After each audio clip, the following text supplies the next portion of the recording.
கிறிஸ்துவுக்குள் அன்பளிக்கப்பட்ட அன்புக்குரிய சகோதர சகோதரர்களே, யாவருக்கும் கிறிஸ்துவுக்குள்ளாக அன்பை வாழ்த்தையும் தெரிவித்துக் கொள்கிறேன். தேவன் தாமே கிருபையா தந்த நாளுக்காக நன்றி எடுத்து நம்மளுடைய யூடியூப் சேனலை ஃபாலோ பண்ணுற சகோதர சகோதரிகளுக்கு அன்பின் நல்வாழ்த்துக்கள். இன்றைக்கி என்ன பாடம் பார்க்க போகிறோம் பார்த்தீங்கன்னா, அன்புக்குரிய சகோதர சகோதரர்களே, இரண்டாம் மரணங்கிறதான ஒரு பாடத்தை என்ன செய்யறோம் நம்ம பார்க்க போகிறோம். இந்த பாடத்தை எடுக்கிறதுக்கு முகாந்திரம் என்னன்னு பார்த்தீங்கன்னா, ஏற்கனவே 1,44,000 பேர் யாருங்கிறான விஷயத்த 2 பாகத்தில் நம்ம பார்த்து முடிச்சிருக்கோம். அதே மாதிரி திரள் கூட்டம் யாருங்கிறான விஷயத்த 2 பாகத்தில் பார்த்து முடிச்சிருக்கோம். அது தேவனுடைய ராஜ்யத்தில் இருக்கிற அந்த விஷயத்தை நம்ம பார்த்து முடிச்சிருக்கோம். 3வது கேட்டகரி என்ன, இரண்டாம் மரணம்ங்கிறான விஷயத்த நம்ம பார்க்க போகிறோம். ஏன்னா இவங்க இரண்டாம் மரணத்துக்குள்ள யார் போகிறாங்க பார்த்தீங்கன்னா, இந்த சியோன் அழைப்புக்குள்ளே இந்த 1,44,000 பேருக்குள்ள அந்த அழைப்புக்குள்ளே திரள் கூட்டமும் ஆக முடியாமையும், அதாவது துணிகரமாக பாவம் செய்தவங்க என்ன பண்ணிட்டாங்க பார்த்தீங்கன்னா, இந்த இரண்டாம் மரணத்துக்குள்ளே போகிறாங்கன்னு பார்க்கும். அதை குறித்ததான ஒரு பாடம் தான் இந்த பாடம் பார்க்கும். அப்போது இது எல்லாமே ஒரே கோர்வையான ஒரு பாடம் பார்க்கும். 1,44,000 திரள் கூட்டம் அடுத்த கட்டில் இரண்டாம் மரணத்துக்குரிய காரியங்கள் இருக்குது பார்க்கும். அதன் அடிப்படையில் என்ன நினைச்ச போகிறோம் பார்த்தீங்கன்னா, இந்த பாடத்தை நம்ம பார்க்க போகிறோன்னு பார்க்கும். அடுத்தபடி அன்புக்குரிய சகோதரர்களே, யார் இரண்டாம் மரணத்துக்கு செல்வாருங்கிறதான விஷயத்தை பார்க்க போகிறோம். அதுக்கப்புறம் பார்த்திங்கன்னா, முதல் மரணம் என்றால் என்னன்னு பார்க்க போகிறோம். அதுக்கப்புறம் இரண்டாம் மரணம் என்றால் என்னங்கிறான விஷயத்தை நம்ம பார்க்க போகிறோம்னு பார்ப்போம். மரணங்கிறான விஷயத்தை பார்க்கும்போது பார்த்திங்கன்னா, வேதத்தில் ஆக்கினி தீர்ப்பு அப்படிங்கிற விஷயத்த சொல்லப்பட்டிருக்கும் வசனங்களில். அப்போ ஆக்கினி தீர்ப்பு பார்த்திங்கன்னா ஆங்கிலத்தில் அதில் பனிஷ்மெண்ட்னு போட்டிருக்கும். அதாவது வேதத்தில் கிரேக்க புதிய ஏற்பாட்டில் வரமிச்சு பார்த்திங்கன்னா, ஆக்கினி தீர்ப்பு அப்படிங்கிற வச்சு வரமிச்சு பார்த்திங்கன்னா, அதில் ஆங்கிலத்தில் என்ன போட்டிருக்கு பார்த்தீங்கன்னா பனிஷ்மெண்ட் இருக்கும். அதுக்கு தமிழில் பார்த்தீங்கன்னா தண்டனைங்கிறான விஷயம் போட்டிருக்கு. சிக்ஷைங்கிறான விஷயத்தை அங்கே சொல்லப்பட்டிருக்கு பார்க்கும். அதுக்கு நம்பர்ஸ் என்ன பார்த்தீங்கன்னா, கிரேக்க நம்பர்ஸ் பார்த்தீங்கன்னா, அது கண்காண்டஸ் நம்பர் பார்த்தீங்கன்னா G2851 போட்டிருக்கும். கொலோசியஸ்ன்னு போட்டிருக்கும். கொலோசியஸ்ங்கிறான ஒரு விஷயம் சொல்லப்பட்டிருக்கு, கொலோசியஸ்ன்னு சொல்லி. அதே மாதிரி பார்த்திங்கன்னா, நியாய தீர்ப்பு அப்படிங்கிறான விஷயம் நியாய தீர்ப்புன்னு சொல்லி புதிய ஏற்பாட்டில் எங்கே சொல்லப்பட்டிருக்கோ அதுக்கு ஆங்கிலத்தில் என்ன போட்டிருக்கும் பார்த்திங்கன்னா, ஜட்ஜ்மெண்ட் டேன்னு போட்டிருக்கும். அது பார்த்திங்கன்னா, அதுக்கு கிரேக்க பதம் என்ன சொல்லப்போனா கிறிஸ்இஸ்ன்னு போட்டிருக்கும். கிறிஸ்இஸ்ட்ன்னு போட்டிருக்கும். அதுக்கு என்ன மீனிங்லாம் கொடுத்துருக்காங்க பார்த்திங்கன்னா, பிரித்தல், இல்லாட்டினா ஒரு சோதனை, அதுக்கப்புறம் பார்த்திங்கன்னா போட்டி, அதுக்கப்புறம் பார்த்திங்கன்னா ஒரு தேர்வுக்கான ஒரு தீர்வு அப்படிங்கிற விஷயத்தை சொல்லப்பட்டிருக்குன்னு பார்க்கணும். அப்போ பார்த்திங்கன்னா, நியாய தீர்ப்பு அப்படிங்கிற விஷயம் ஆரம்பிச்சு பார்த்திங்கன்னா, அது எதை அடையாளப்படுத்துன்னா, ராஜ்யத்தை கொண்டு வர விஷயத்தை அடையாளப்படுத்தும். அது ஒரு ஜனங்களை பிரித்து எடுத்து அதுக்கு அவங்க சோதனை, அதாவது சோதனைன்னா அவங்களுக்கு ஒரு சத்தியங்களை சொல்லிக் கொடுத்து அவங்களுக்கு அது ஒரு சோதனை மாதிரி தான், அதாவது ட்ரையல் மாதிரி அவங்களுக்கு. அது போட்டின்னு என்னன்னு பார்த்தீங்கன்னா, எப்படியாட்டி இந்த 1000 வருஷம் அளவுக்கும் நம்ம ஒரு உண்மை உத்தமாக ஜீவிக்கணுங்கிறான விஷயம் அவங்களுக்கு காணப்படும். தேர்வு அப்படின்னு பார்த்தீங்கன்னா, இது அவங்களுக்கு ஒரு பரீட்சை மாதிரி இருக்கும் பார்க்கும். அந்த பரீட்சையில் இங்கே நிலைனத்தான் தான் தீர்ப்புன்னு பார்க்கும். அப்போ நியாய தீர்ப்பு வேறு, ஆக்கினை தீர்ப்பு வேறுங்கிறான விஷயம் இருக்குன்னு பார்க்கும். நம்மளுடைய யூடியூப் சேனலில் கூட அந்த அதாவது ஆக்கினை தீர்ப்பு என்றால் என்ன, நியாய தீர்ப்பு என்றால் என்னங்கிறான விஷயத்தை நம்ம போட்டிருப்போம். நீங்கள் கேட்டிங்கன்னா கொஞ்சம் பிரயோஜனமாக இருக்குன்னு பார்க்கும். அப்போ முதல் மரணம் என்றால் என்னன்னு பார்க்க போகிறோம். இரண்டாம் மரணம் என்றால் என்னங்கிறான விஷயத்தை பார்க்க போகிறோம். அப்போ முதல் மரணங்கிறான விஷயம் பார்த்திங்கன்னா, அதாவது தேவனுடைய பிள்ளைகள் பாவத்துக்கு மறித்து நீதிக்கு பிழைக்கிற விஷயத்தை அடையாளப்படுத்துன்னு பார்க்கணும். அப்போ ஞானஸ்நானத்தில் என்ன நடக்கும் பார்த்தீங்கன்னா, ஒரு மரணம் ஒரு உயிர்த்தெழுதல் அவங்க நடக்குன்னு பார்க்கணும். அப்போ இந்த இரண்டாம் மரணத்துக்குள்ளே போகிறவங்க யாருன்னு பார்த்தீங்கன்னா, முதல் மரணமும் உயிர்த்தெழுதலில் பங்கு பெற்றவங்க தான் என்ன பண்ண பார்த்தீங்கன்னா இரண்டாம் மரணத்துக்குள்ளே போவாங்கன்னு பார்க்கும். அதே மாதிரி உலக ஜனங்களும் சரி, தேவனுடைய ராஜ்யத்தில் பங்கு போடுறவங்களும் என்ன பண்ண பார்த்தீங்கன்னா, அங்கேயும் என்ன பண்ணுவாங்கன்னா, அது சத்தியத்தை நிலை நிற்காதவங்க அங்கே இரண்டாம் மரணத்துக்கு போவாங்க பார்க்கணும். அவங்களுக்கு எப்படி எடுத்துக்கொள்ள போகிறோன்னா, ஃபிசிக்கலாகவே அவங்களுக்கு முதல் மரணம் அவங்களுக்கு சரீரத்தில் சம்பவிச்சது. அதே மாதிரி என்ன பண்ணுறாங்கன்னா, அதுக்கப்புறம் பார்த்திங்கன்னா முதல் உயிர்த்தெழுதல் எங்கே நடக்கும் பார்த்திங்கன்னா அவங்களுடைய வாழ்க்கையில் நடந்து பார்க்கும். அப்போ ராஜ்யத்தில் தொடக்கத்தில் அவங்களுக்கு மரணத்துலேருந்து உயிர்த்தெழுதல் நடக்குன்னு பார்க்கணும். வயிற்றுலேருந்து அவங்க ராஜ்யத்தில் இருக்காங்க. அதுக்கப்புறம் பார்த்திங்கன்னா, அவங்க தவறு செஞ்சுட்டாங்கன்னா அவங்க 1000 வருஷம் முடிவில் அவங்க இரண்டாம் மரணத்துக்கு போவாங்கன்னு பார்க்கும். இரண்டாம் மரணத்துக்கு அதுக்கப்புறம் ஏற்கனவே இரண்டாம் மரணத்துக்கு தகுதி உள்ளவங்க என்ன பண்ணுறாங்கன்னா, பாதாளத்தில் நித்தியில் இருக்காங்க. அவங்களையும் எழுப்பி இந்த இரண்டாம் மரணத்துக்குள்ளே போக முடியல வெள்ளி சிங்காசனத்தில் இங்கே நியாய விதித்து செய்வாங்கன்னு பார்க்கணும். இதுதான் ஒரு விஷயம் பார்க்கணும். அப்போ முதல் அந்த இரண்டாம் மரணத்துக்குள்ளே போகிறவங்க எப்படின்னு பார்த்தீங்கன்னா அவங்களுக்கு ஒரு மரணமும் ஒரு உயிர்த்தெழுதலும் நடந்தால் தான் இரண்டாம் மரணத்துக்குள்ளே போவாங்கன்னு பார்க்கும். அதை தான் இது அடையாளப்படுத்துதுங்கிற விஷயம் சொல்லப்படுதுன்னு பார்க்கும். அதை கூட நம்ம வச்சுட்டா வேத வசனத்தோட பார்த்தலாம். ரோமர் 6ஆம் அதிகாரம் 4-5 வசனங்கள் படிக்கலாம். ரோமர் அதிகாரம் 6 வசனங்கள் 4 மற்றும் 5. மேலும் பிதாவின் மகிமையினாலே கிறிஸ்து மரித்தோரிலிருந்து எழுப்பப்பட்டது போல நாமும் புதிதான ஜீவனுள்ளவர்களாய் நடந்து கொள்ளும்படிக்கு அவருடைய மரணத்திற்குள்ளாக்கும் ஞானஸ்நானத்தினாலே கிறிஸ்துவுடனே கூட அடக்கம் பண்ணப்பட்டோம். 5. ஆதலால் அவருடைய மரணத்தின் சாயலில் நாம் இணைக்கப்பட்டவர்களானால் அவர் உயிர்த்தெழுதலின் சாயலிலும் இணைக்கப்பட்டிருப்போம். போதும் பார்க்கும். என்ன சொல்லப்பட்டிருக்கு பார்த்தீங்கன்னா, மேலும் பிதாவின் மகிமையினாலே கிறிஸ்து மரித்தோரிலிருந்து எழுப்பப்பட்டது போல நாமும் புதிதான ஜீவன் உள்ளவராய் நடந்து கொள்ளும்படி அவருடைய மரணத்துக்குள்ளாக ஞானஸ்நானத்திலே கிறிஸ்துவோடு கூட அடக்கம் பண்ணப்பட்டோம் என்றிருக்கு. அப்போ ஞானஸ்நானத்தில் என்ன நடக்குன்னு பார்த்தீங்கன்னா ஒரு மரணமும் ஒரு உயிர்த்தெழுதல் நடக்குன்னு பார்க்கணும். எப்படி என்றால் அந்த பூமியில் 2 விஷயம் இருக்குது. ஒன்று நிலம் இருக்குது, இன்னொன்று பார்த்தீங்கன்னா தண்ணீர் இருக்குன்னு பார்க்கணும். அப்போ தேவன் வந்து சிருஷ்டிக்கும் போச்சில் என்ன சிருஷ்டிக்கிறாருன்னா முதல்ல என்னது ஜலத்தினால தான் என்னது நிறைந்திருக்கிறது. எங்கன்னா பூமியில் ஜலத்தினால நிறைந்திருக்கிறது. இப்போ என்ன சொல்கிறாருன்னா ஜலம் ஓரிடத்தில் வரவும் வெட்டாந்தரையும் இருக்கும்படியாக வந்து கட்டளிட்டக்கும் போச்சில் அங்கே ஜலத்தை ஓரிடத்தில் சேர்றதுக்கு சமுத்திரம் என்று சமுத்திரம் என்று பெயரிடுறார். வெட்டாந்தரைக்கு பூமி என்று நீளம் என்று பூமி என்று அவர் பெயரிடுறான்னு பார்க்கும். அப்போ பார்த்தீங்கன்னா 2 விஷயம் இருக்குது. அப்போ மனிதன் செத்து போனால் ஒரு என்ன பண்ணுவாங்க பார்த்தீங்கன்னா ஒன்று மண்ணுக்குள்ளே புதைப்பாங்க, இல்லைன்னா மண்ணில் மேலே வச்சு எரிப்பாங்கன்னு நடக்கும். இன்னொரு விஷயம் என்ன நடக்கும், இதான் ஒரு விஷயம். அதுக்கப்புறம் பார்த்தீங்கன்னா மரணம் சிலவங்களுக்கு வந்து கடலில் நினச்சிவாங்க, கடல்லையும் செத்து போவாங்கன்னு பார்க்க இந்த மாதிரி விஷயம் இருக்கும். ஒசாமா பின் லேடன்லாம் என்ன பண்ண பார்த்தீங்கன்னா அவர் என்ன பண்ணிட்டா பார்த்தீங்கன்னா சமுத்திரத்தில் நினச்சிறாங்க தாத்துட்டாங்கன்னு பார்க்கணும், அங்கே அடக்கமிட்டாங்க பார்க்கணும். அதே மாதிரி நினச்சிட்டாங்க. நம்ம என்ன பண்ணுறோன்னா 2 விஷயம் இருக்குது. இன்னொரு தண்ணியில் மூழ்கி எந்திரிக்கிற விஷயம்னா ஒரு நொடி பொழுதில் ஒரு மரணமும் ஒரு நொடி பொழுதில் ஒரு உயிர்த்தெழுதலும் நடக்குன்னு பார்க்கணும். எப்படி என்றால் கடைசி எக்காலம் தொடங்கும் முச்சில் அங்கே என்ன நடக்கணும், ஒரு நொடி பொருளே மறுரூபம் ஆக போகிறோம். அங்கே ஒரு மரணமும் ஒரு உயிர்த்தெழுதலும் நடக்கும். அதே பேஸில் தான் என்ன நடக்கும் பார்த்தீங்கன்னா இங்கே நம்ம ஞானஸ்நானம் எடுக்கும் போச்சில் தண்ணீரில் மூச்சு பிடிச்சி தண்ணிக்குள்ளே முங்கி எந்திரிக்கும் போச்சில் ஒரு மரணம் ஒரு உயிர்த்தெழுதல் நடக்கும் பார்க்கும். இதை தான் இந்த விஷயம் அடையாளப்படுத்துன்னு பார்க்கும். அதனால சொல்கிறாரு, ஆதலால் அவருடைய மரணத்தின் சாயலில் நாம் இணைக்கப்பட்டவர்களாய் ஆனால் அவர் உயிர்த்தெழுதலின் சாயலில் இணைக்கப்பட்டிருக்கோம். இப்போ வந்துட்டு மரணத்தில் நம்ம இணைக்கப்பட்டிருக்கோம். அதுக்கப்புறம் பார்த்தீங்கன்னா அவர் உயிர்த்தெழுதலை என்ன செய்தோம் நம்ம வந்துட்டு இணைக்கப்பட்டு உயிர்த்தெழுவோன்னு பார்க்கும். அப்போ அந்த ஞானஸ்நானத்தில் என்ன நடக்கும் பார்த்தீங்கன்னா ஒரு மரணமும் ஒரு உயிர்த்தெழுதலும் நடக்கும் பார்க்கும். இதான் அங்கே விஷயம் சொல்லப்படுதுன்னு பார்க்கும். 2வது ஒரு ஆதாரத்தை பார்க்கலாம். கொலோசியர் 2ஆம் அதிகாரம் 12ஆம் வசனம் வாசிக்கலாம். கொலோசியர் அதிகாரம் 2 வசனம் 12. ஞானஸ்நானத்தினாலே அவரோடே கூட அடக்கம் பண்ணப்பட்டவர்களாகவும் அதிலே அவரை மரித்தோரிலிருந்து எழுப்பின தேவனுடைய செயலின் மேலுள்ள விசுவாசத்தினாலே அவரோடே கூட எழுந்தவர்களாகவும் இருக்கிறீர்கள். அப்போதும் ஞானஸ்நானத்திலே அவரோடு கூட நாம் அடக்கம் பண்ணப்பட்டவர்களாகவும் அதனாலே அவரை மரித்தோரிலிருந்து எழுப்பின தேவனுடைய செயலின் மேலுள்ள விசுவாசத்தினாலே அவரோட கூட எழுந்திருக்கலாமல் இருக்கின்றீர்கள். அப்போ வந்துட்டு ஞானஸ்நானத்தில் ஒரு மரணமும் ஒரு உயிர்த்தெழுதலும் நடக்குது என்று விசுவாசிக்கணும்னு சொல்லி அங்கே சொல்லப்படுதுன்னு பார்க்கும். அப்போ ஞானஸ்நானத்தில் என்ன நடக்கும் பார்த்தீங்கன்னா அவரோட அடக்கம் பண்ணப்பட்டவும் அடக்கம் நடக்குது, அங்கே ஒரு உயிர்த்தெழுதல் நடக்குன்னு பார்க்கும். அப்போ வந்துட்டு அப்போ வந்துட்டு 2ஆவது மரணத்துக்கு போகிறவங்க யாரும் பார்த்தீங்கன்னா இந்த ஞானஸ்நான சத்தியத்துக்கு கீழ்பட்டவர்கள், ஞானஸ்நான சத்தியத்துக்கு கீழ்படுத்தப்பட்டவர்கள் தான் 2ஆம் மரணத்துக்குள்ள போவாங்கன்னு பார்க்கும். ஏன்னா இங்கே என்ன பார்த்தீங்கன்னா இங்கே முதல் மரணமும் இங்கே நடந்திருக்கு, ஒரு மரணம் உயிர்த்தெழுதல் நடக்கு. அதே மாதிரி பார்த்தீங்கன்னா இவங்களுக்கு தான் 2ஆம் மரணம் அங்கே நடக்கும் பார்க்கும். இப்பொழுது ஞானஸ்நானம் எடுக்காத இருக்கிற மற்ற ஜனங்களுக்கு வந்துட்டு 2ஆம் மரணம் அப்ளிக் ஆகாதுன்னு பார்க்கும். ஏன்னா அவங்க வந்துட்டு மரணமும் உயிர்த்தெழுதல் அவங்களுக்கு நடக்கலான்னு பார்க்கணும்.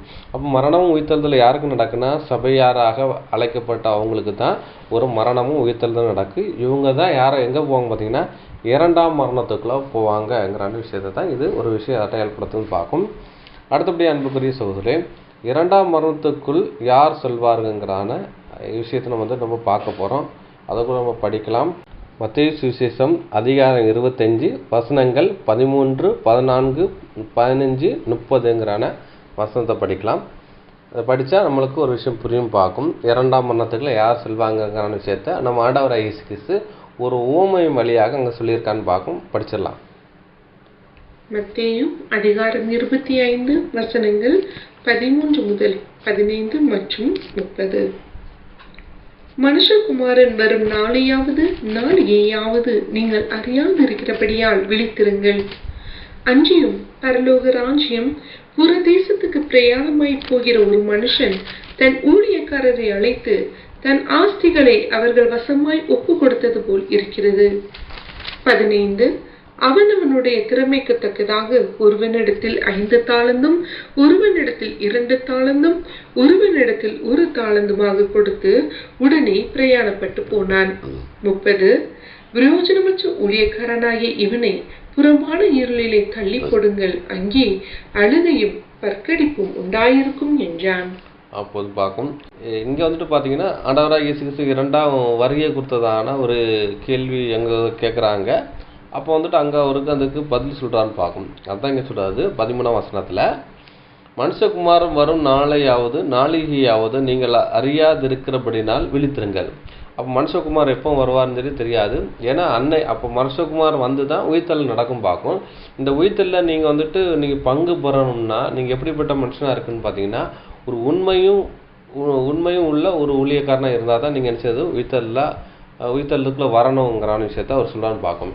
அப்போ வந்து உண்மை உத்தமாக இருந்தால் நீங்கள் உயிர்த்தலில் வரலாம். இல்லை நீங்கள் வந்துட்டு அந்த உண்மைக்கு ஆப்போசிட்டாக அதுக்கு வந்துட்டு ஆப்போசிட்டாக நீங்கள் வாழ்ந்தீங்கன்னா ஆப்போசிட்டானா இப்போ நீங்கள் வந்து பாவத்தில் ஜீவிச்சிங்கன்னா எப்படி பார்த்தீங்கன்னா ஞானஸ்நானத்தில் உடன்படிக்கையில் என்ன பண்ணியிருப்போம் பார்த்தீங்கன்னா பாவத்துக்கு மறித்து நீதிக்கு பிழைப்புங்கிறதான ஒரு உடன்படிக்கை நம்ம வந்து செஞ்சுருப்போம். அதுக்கப்புறம் வந்துட்டு அதே தவிர மறுபடியும் ஞானஸ்நானம் எடுத்து அந்த விஷயங்கள் பண்ணிட்டு இருந்தீங்கன்னா நீங்கள் வந்துட்டு உடன்படிக்கை துரோகி ஆகிருவாங்க. அதனால் பார்த்தீங்கன்னா அப்போ கட்டளை மீறுவது பாவங்கிறதான ஒரு கட்டளை மீறுவது பாவம் என்ற ஒரு அடிப்படையின் கீழே நீங்கள் என்ன பார்த்தீங்கன்னா அந்த மனிதர் போவாங்க. அதனால் என்ன பண்ண முடியாதுன்னு பார்த்தீங்கன்னா உயிர்த்தலில் வர முடியாதுன்னு பார்க்கும். ஆனால் உலக ஜனங்கள் வந்துக்கிட்டு உடன்படிக்கை பண்ணலை, இருந்தாலும் வந்து தேவன் அவன் என்ன செய்வாங்க ஒரு கிருபையாக வந்துட்டு கொண்டு வருவான்னு பார்க்கணும். ஏன்னா உலக ஜனத்துக்காகவும் தான் அவர் அடிக்கப்பட்டிருக்காருன்னு பார்க்கணும். அதை தான் யோவான் சொல்ல சொல்கிறாரு, உலகத்தின் பாவங்களை சுமந்து தீர்க்கிற தேவ ஆட்டுக்குட்டின்னு சொல்லி நம்ம ஆண்டவராகிய இயேசு கிறிஸ்து சொல்லியிருக்கான்னு பார்க்கும். அது சொல்லிட்டு சொல்கிறாரு, ஒரு உவமையில் என்ன சொல்கிறாருன்னா அன்றையும் பரலோக ராஜ்யம் புறதேசத்துக்கு பிரயாணம் போகிற ஒரு மனுஷன் தன் ஊழியக்காரரை அழைத்து தன் ஆசைகளை அவர்களை வசமாய் ஒப்பு கொடுத்து இருக்கிற போல அப்படின்னு சொல்லி அவருக்கு திறமைக்கு தக்கதாக நினைச்சிடாது தாளந்து கொடுக்காரு பார்க்கும். 5 தாளந்து 2 தாளந்து 1 தாளந்து கொடுத்துட்டு அவர் என்னது பிரயாணம் பண்ணி போகிறான்னு பார்க்கும். இதே தான் நீங்கள் யோவான் சுவிசேஷத்தில் படிச்சிங்கன்னு சொல்லுவார். அங்கே நம்ம ஆண்டவராகிய இயேசு கிறிஸ்து சொல்லுவார். நம்ம ஆண்டவராகிய இயேசு கிறிஸ்து என்ன சொல்லியிருப்பாங்கன்னு பார்த்தீங்கன்னா ஒரு பிரபு ஆகிய ஒரு மனுஷன் என்ன பண்ணுவோம் பார்த்தீங்கன்னா ராஜ்யத்தை பிச்சுக்கொள்ளும்படியாக தூர தேசத்துக்கு போவார்னு பார்க்கும். அப்போ என்ன சொன்னால் அப்போ சொல்கிறாரு என் பிதாவினிடத்தில் அநேக வாசலங்கள் இருக்குது, நான் போய் என்ன செய்த உங்களுக்கு ஒரு வாசதலத்தை ஆயத்து பண்ணிட்டு வந்து திரும்ப உங்களுக்கு அழைத்து செல்வேன்ங்கிறான விஷயம் சொல்கிறான்னு பார்க்கும்.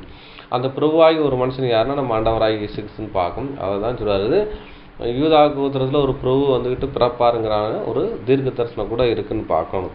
நம்ம ஆண்டவராகிய இயேசு கிறிஸ்துன்னு பார்க்கும். அப்போ திறமையும் தக்கதாக அங்கே தாளந்து கொடுக்காருன்னா நம்ம ஆண்டவராகிய இயேசு கிறிஸ்து எடுத்துட்டா பரத்துக்கு போயிட்டு அவர் என்ன பண்ணுறா பார்த்தீங்கன்னா பரிசுத்த ஆவியை என்ன கொடுக்குறான்னு பார்க்கும். அவங்களுக்கு திறமைக்கு தக்கதாக கொடுக்குறாரு, பரிசுத்த ஆவி கொடுத்து அந்த பரிசுத்த ஆவி மூலமாக என்ன பண்ணுறான்னு பார்த்தீங்கன்னா அவங்க என்ன பண்ணுறாங்கன்னா தேவனுடைய வேலை செய்யணும். அந்த வேலை செய்யாதவங்க என்ன பண்ணுறாங்க பார்த்தீங்கன்னா சத்தியத்தை என்ன செய்கிறாங்க பிச்சு கொண்டுட்டு என்ன பண்ணுறாங்கன்னா தேவனுடைய வேலையை டெவலப் பண்ணலாம் பார்க்கும். மற்றவங்களுக்கு அந்த சுவிசேஷ சூழலை அவர் என்ன பண்ணுறான்னு பார்த்தீங்கன்னா அவர் தன்னை சீலையில் நினச்சிடாது அந்த தாளந்தை கட்டி வச்சிருக்கான்னு பார்க்கும். சீலைங்கிறது என்னென்னா துணி வஸ்திரத்தை அடையாளப்படுதுன்னு பார்க்கும். அப்போ என்ன பண்ணுறாங்கன்னா அவர் வந்துக்கிட்டு ஒரு வெர்ஷனில் எடுத்துகிட்டு ஒரு சுவிசேஷில் சொல்லப்பட்டிருக்குன்னா அது என்ன பண்ணுவார்னா சீலையில் சுற்றி வச்சிருக்கிறது அங்கே சொல்லப்பட்டிருக்கு பார்க்கும். இதில் பார்த்தீங்கன்னா நிலத்தில் புதைச்சி வச்சிருப்பான்னு இருப்பார். சில சுவிசேஷில் என்ன பண்ணிருப்பா பார்த்தீங்கன்னா அதில் வந்து சீலையில் சுற்றி வச்சுருக்காங்க. சீலை என்னென்னா முன்னாடி அம்மாமார் என்ன பண்ணுவோம் பார்த்தீங்கன்னா அந்த காயின்ஸ் எல்லாம் என்ன சொல்லுவாங்க அது காயின்ஸை என்னென்னா துட்டும்பாங்க. அதை என்ன சொல்லுவாங்கன்னா சீலையில் முந்தானையில் முடிஞ்சு வச்சுருவாங்க. ஏன்னா தொலைஞ்சு போகக்கூடாதுக்கு முந்தானையில் முழிஞ்சு வச்சுருப்பாங்கன்னு பார்க்கும். சில பாட்டிமார்கள் சுருக்கு பையில் போட்டு வைப்பாங்க, சில சுருக்கு பை இல்லாட்டினா அந்த முந்தானையில் முடிச்சு வச்சுருப்பாங்கன்னு பார்க்கும். அதே மாதிரி பார்த்தீங்கன்னா இவர் நினச்சிறாரு அந்த முந்தானையில் அந்த சீலையில் சுற்றி வச்சுக்கிறது என்னென்னா, சீலைங்கிறது ரட்சிப்பின் வஸ்திரத்தை அடையாளப்படுது. அவர் என்ன பண்ணுறாருன்னா ரட்சிப்பின் அனுபவத்தோடு வச்சு இருந்துக்கிறாரு. மேற்கொண்டு இந்த சத்தியத்தை அவங்களுக்கு கொடுக்கலான்னு பார்க்கும். இந்த மாதிரி விஷயம் இருக்குது. அதுக்கப்புறம் பார்த்தீங்கன்னா மண்ணில் புதைச்சி போடுற விஷயம் எதை அடையாளப்படுத்துன்னா, நம்மளுடைய மண்ணுங்கிறது நம்மளை அடையாளப்படுத்துன்னு பார்க்கும். ஆதாம் எதனாலே படைக்கப்பட்டான்னா மண்ணினாலே படைக்கப்பட்டு அவனுக்கு ஜீவ சுவாசத்தினால ஜீவ ஆத்மானான் இருக்கும். அப்போ ஆதாமினுடைய சந்ததி தான் நம்ம. அப்போ நம்மளை பார்த்தீங்கன்னா நம்ம தான் வந்து மண்ணை அடையாளப்படுத்துது. அப்போ மண்ணுக்குள்ளே புதைச்சிருந்தா தனக்குள்ளே சத்தியத்தை புதைச்சி வச்சுக்கிறது, வேறு யாருக்கும் நினச்சது அதை சத்தியத்தை சொல்லி கொடுக்காம டெவலப் பண்ணாமல் இருக்கிற விஷயத்தை அடையாளப்படுத்துன்னு பார்க்கணும். அப்போ இப்படி இருக்கிறவங்க என்ன பண்ணுறாங்க பார்த்தீங்கன்னா எங்கே போயிடுவாங்க பார்த்தீங்கன்னா அவங்கள வந்து புறம்பான இருளிலே சென்றடைவாருங்கிற விஷயத்தை சொல்லப்படுதும் பார்க்கும். அப்போ தான் அவர் சொல்கிறாரு, புரோஜனமற்ற அந்த ஊழியக்காரனை இவனை புறம்பான இருளிலே தள்ளி போடுங்கள், அங்கே அழுகையும் பற்கடைப்பு உண்டாயிருக்கும் என்றார் என்று சொல்லப்படுதுன்னு பார்க்கும். அதை தான் இங்கே சொல்கிறாரு 25ஆம் வசனத்தை சொல்கிறாரு, ஆகையால் நான் பயந்து போய் உமது தாளந்தை நிலத்தில் புதைத்து வைத்திருக்கேன், இதோ உம்முடைய வாங்கி கொள்ளும் என்றார்ன்றது.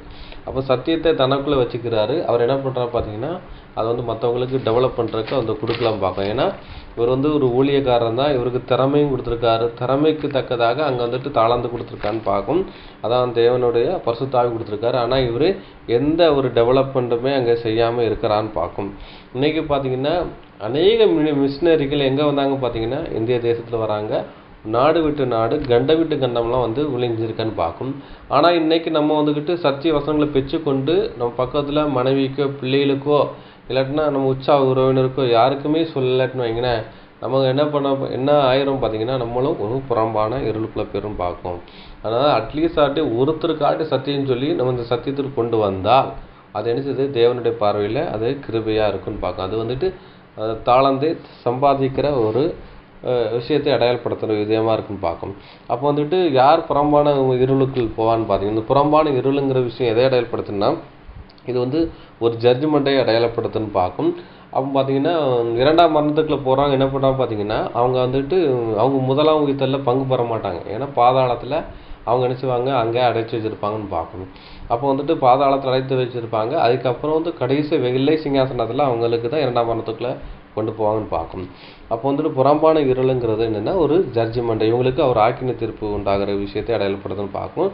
இப்போ இதில் என்ன நம்ம விளங்கி கொள்கிறோம்னா, தாளந்தை தேவன் கொடுத்த சத்தியத்தை மற்றவங்களுக்கு பிரோஜனப்படுத்தாமல் தனக்குள்ளே வைத்து கொண்டு இருக்கிறவங்கள் எங்கே போக முடியாது பார்த்தீங்கன்னா அவங்க மேலான ஸ்தானத்துக்குள்ளே போக முடியாதுங்கிறான விஷயத்தை இங்கே சொல்லப்படுதுன்னு பார்க்கும். அடுத்தபடி அன்புக்குரிய சகோதரர்களே வாசிக்கலாம். லூக்காஸ் விசேஷம் அதிகாரம் 13 வசனங்கள் 25 முதல் 29 வசனம் படிக்கலாம். 29 வசனம் வரை படிக்கலாம். லூக்கா அதிகாரம் 13 வசனங்கள் 25 முதல் 29 முடிய. வீட்டு ஜமான் எழுந்து கதவை பூட்டின பின்பு, நீங்கள் வெளியே நின்று ஆண்டவரே ஆண்டவரே எங்களுக்கு திறக்க வேண்டும் என்று சொல்லி கதவை தட்டும்போது அவர் பிரதியுத்தரமாக, நீங்கள் எவ்விடத்தாரோ உங்களை அறியேன் என்று சொல்லுவார்.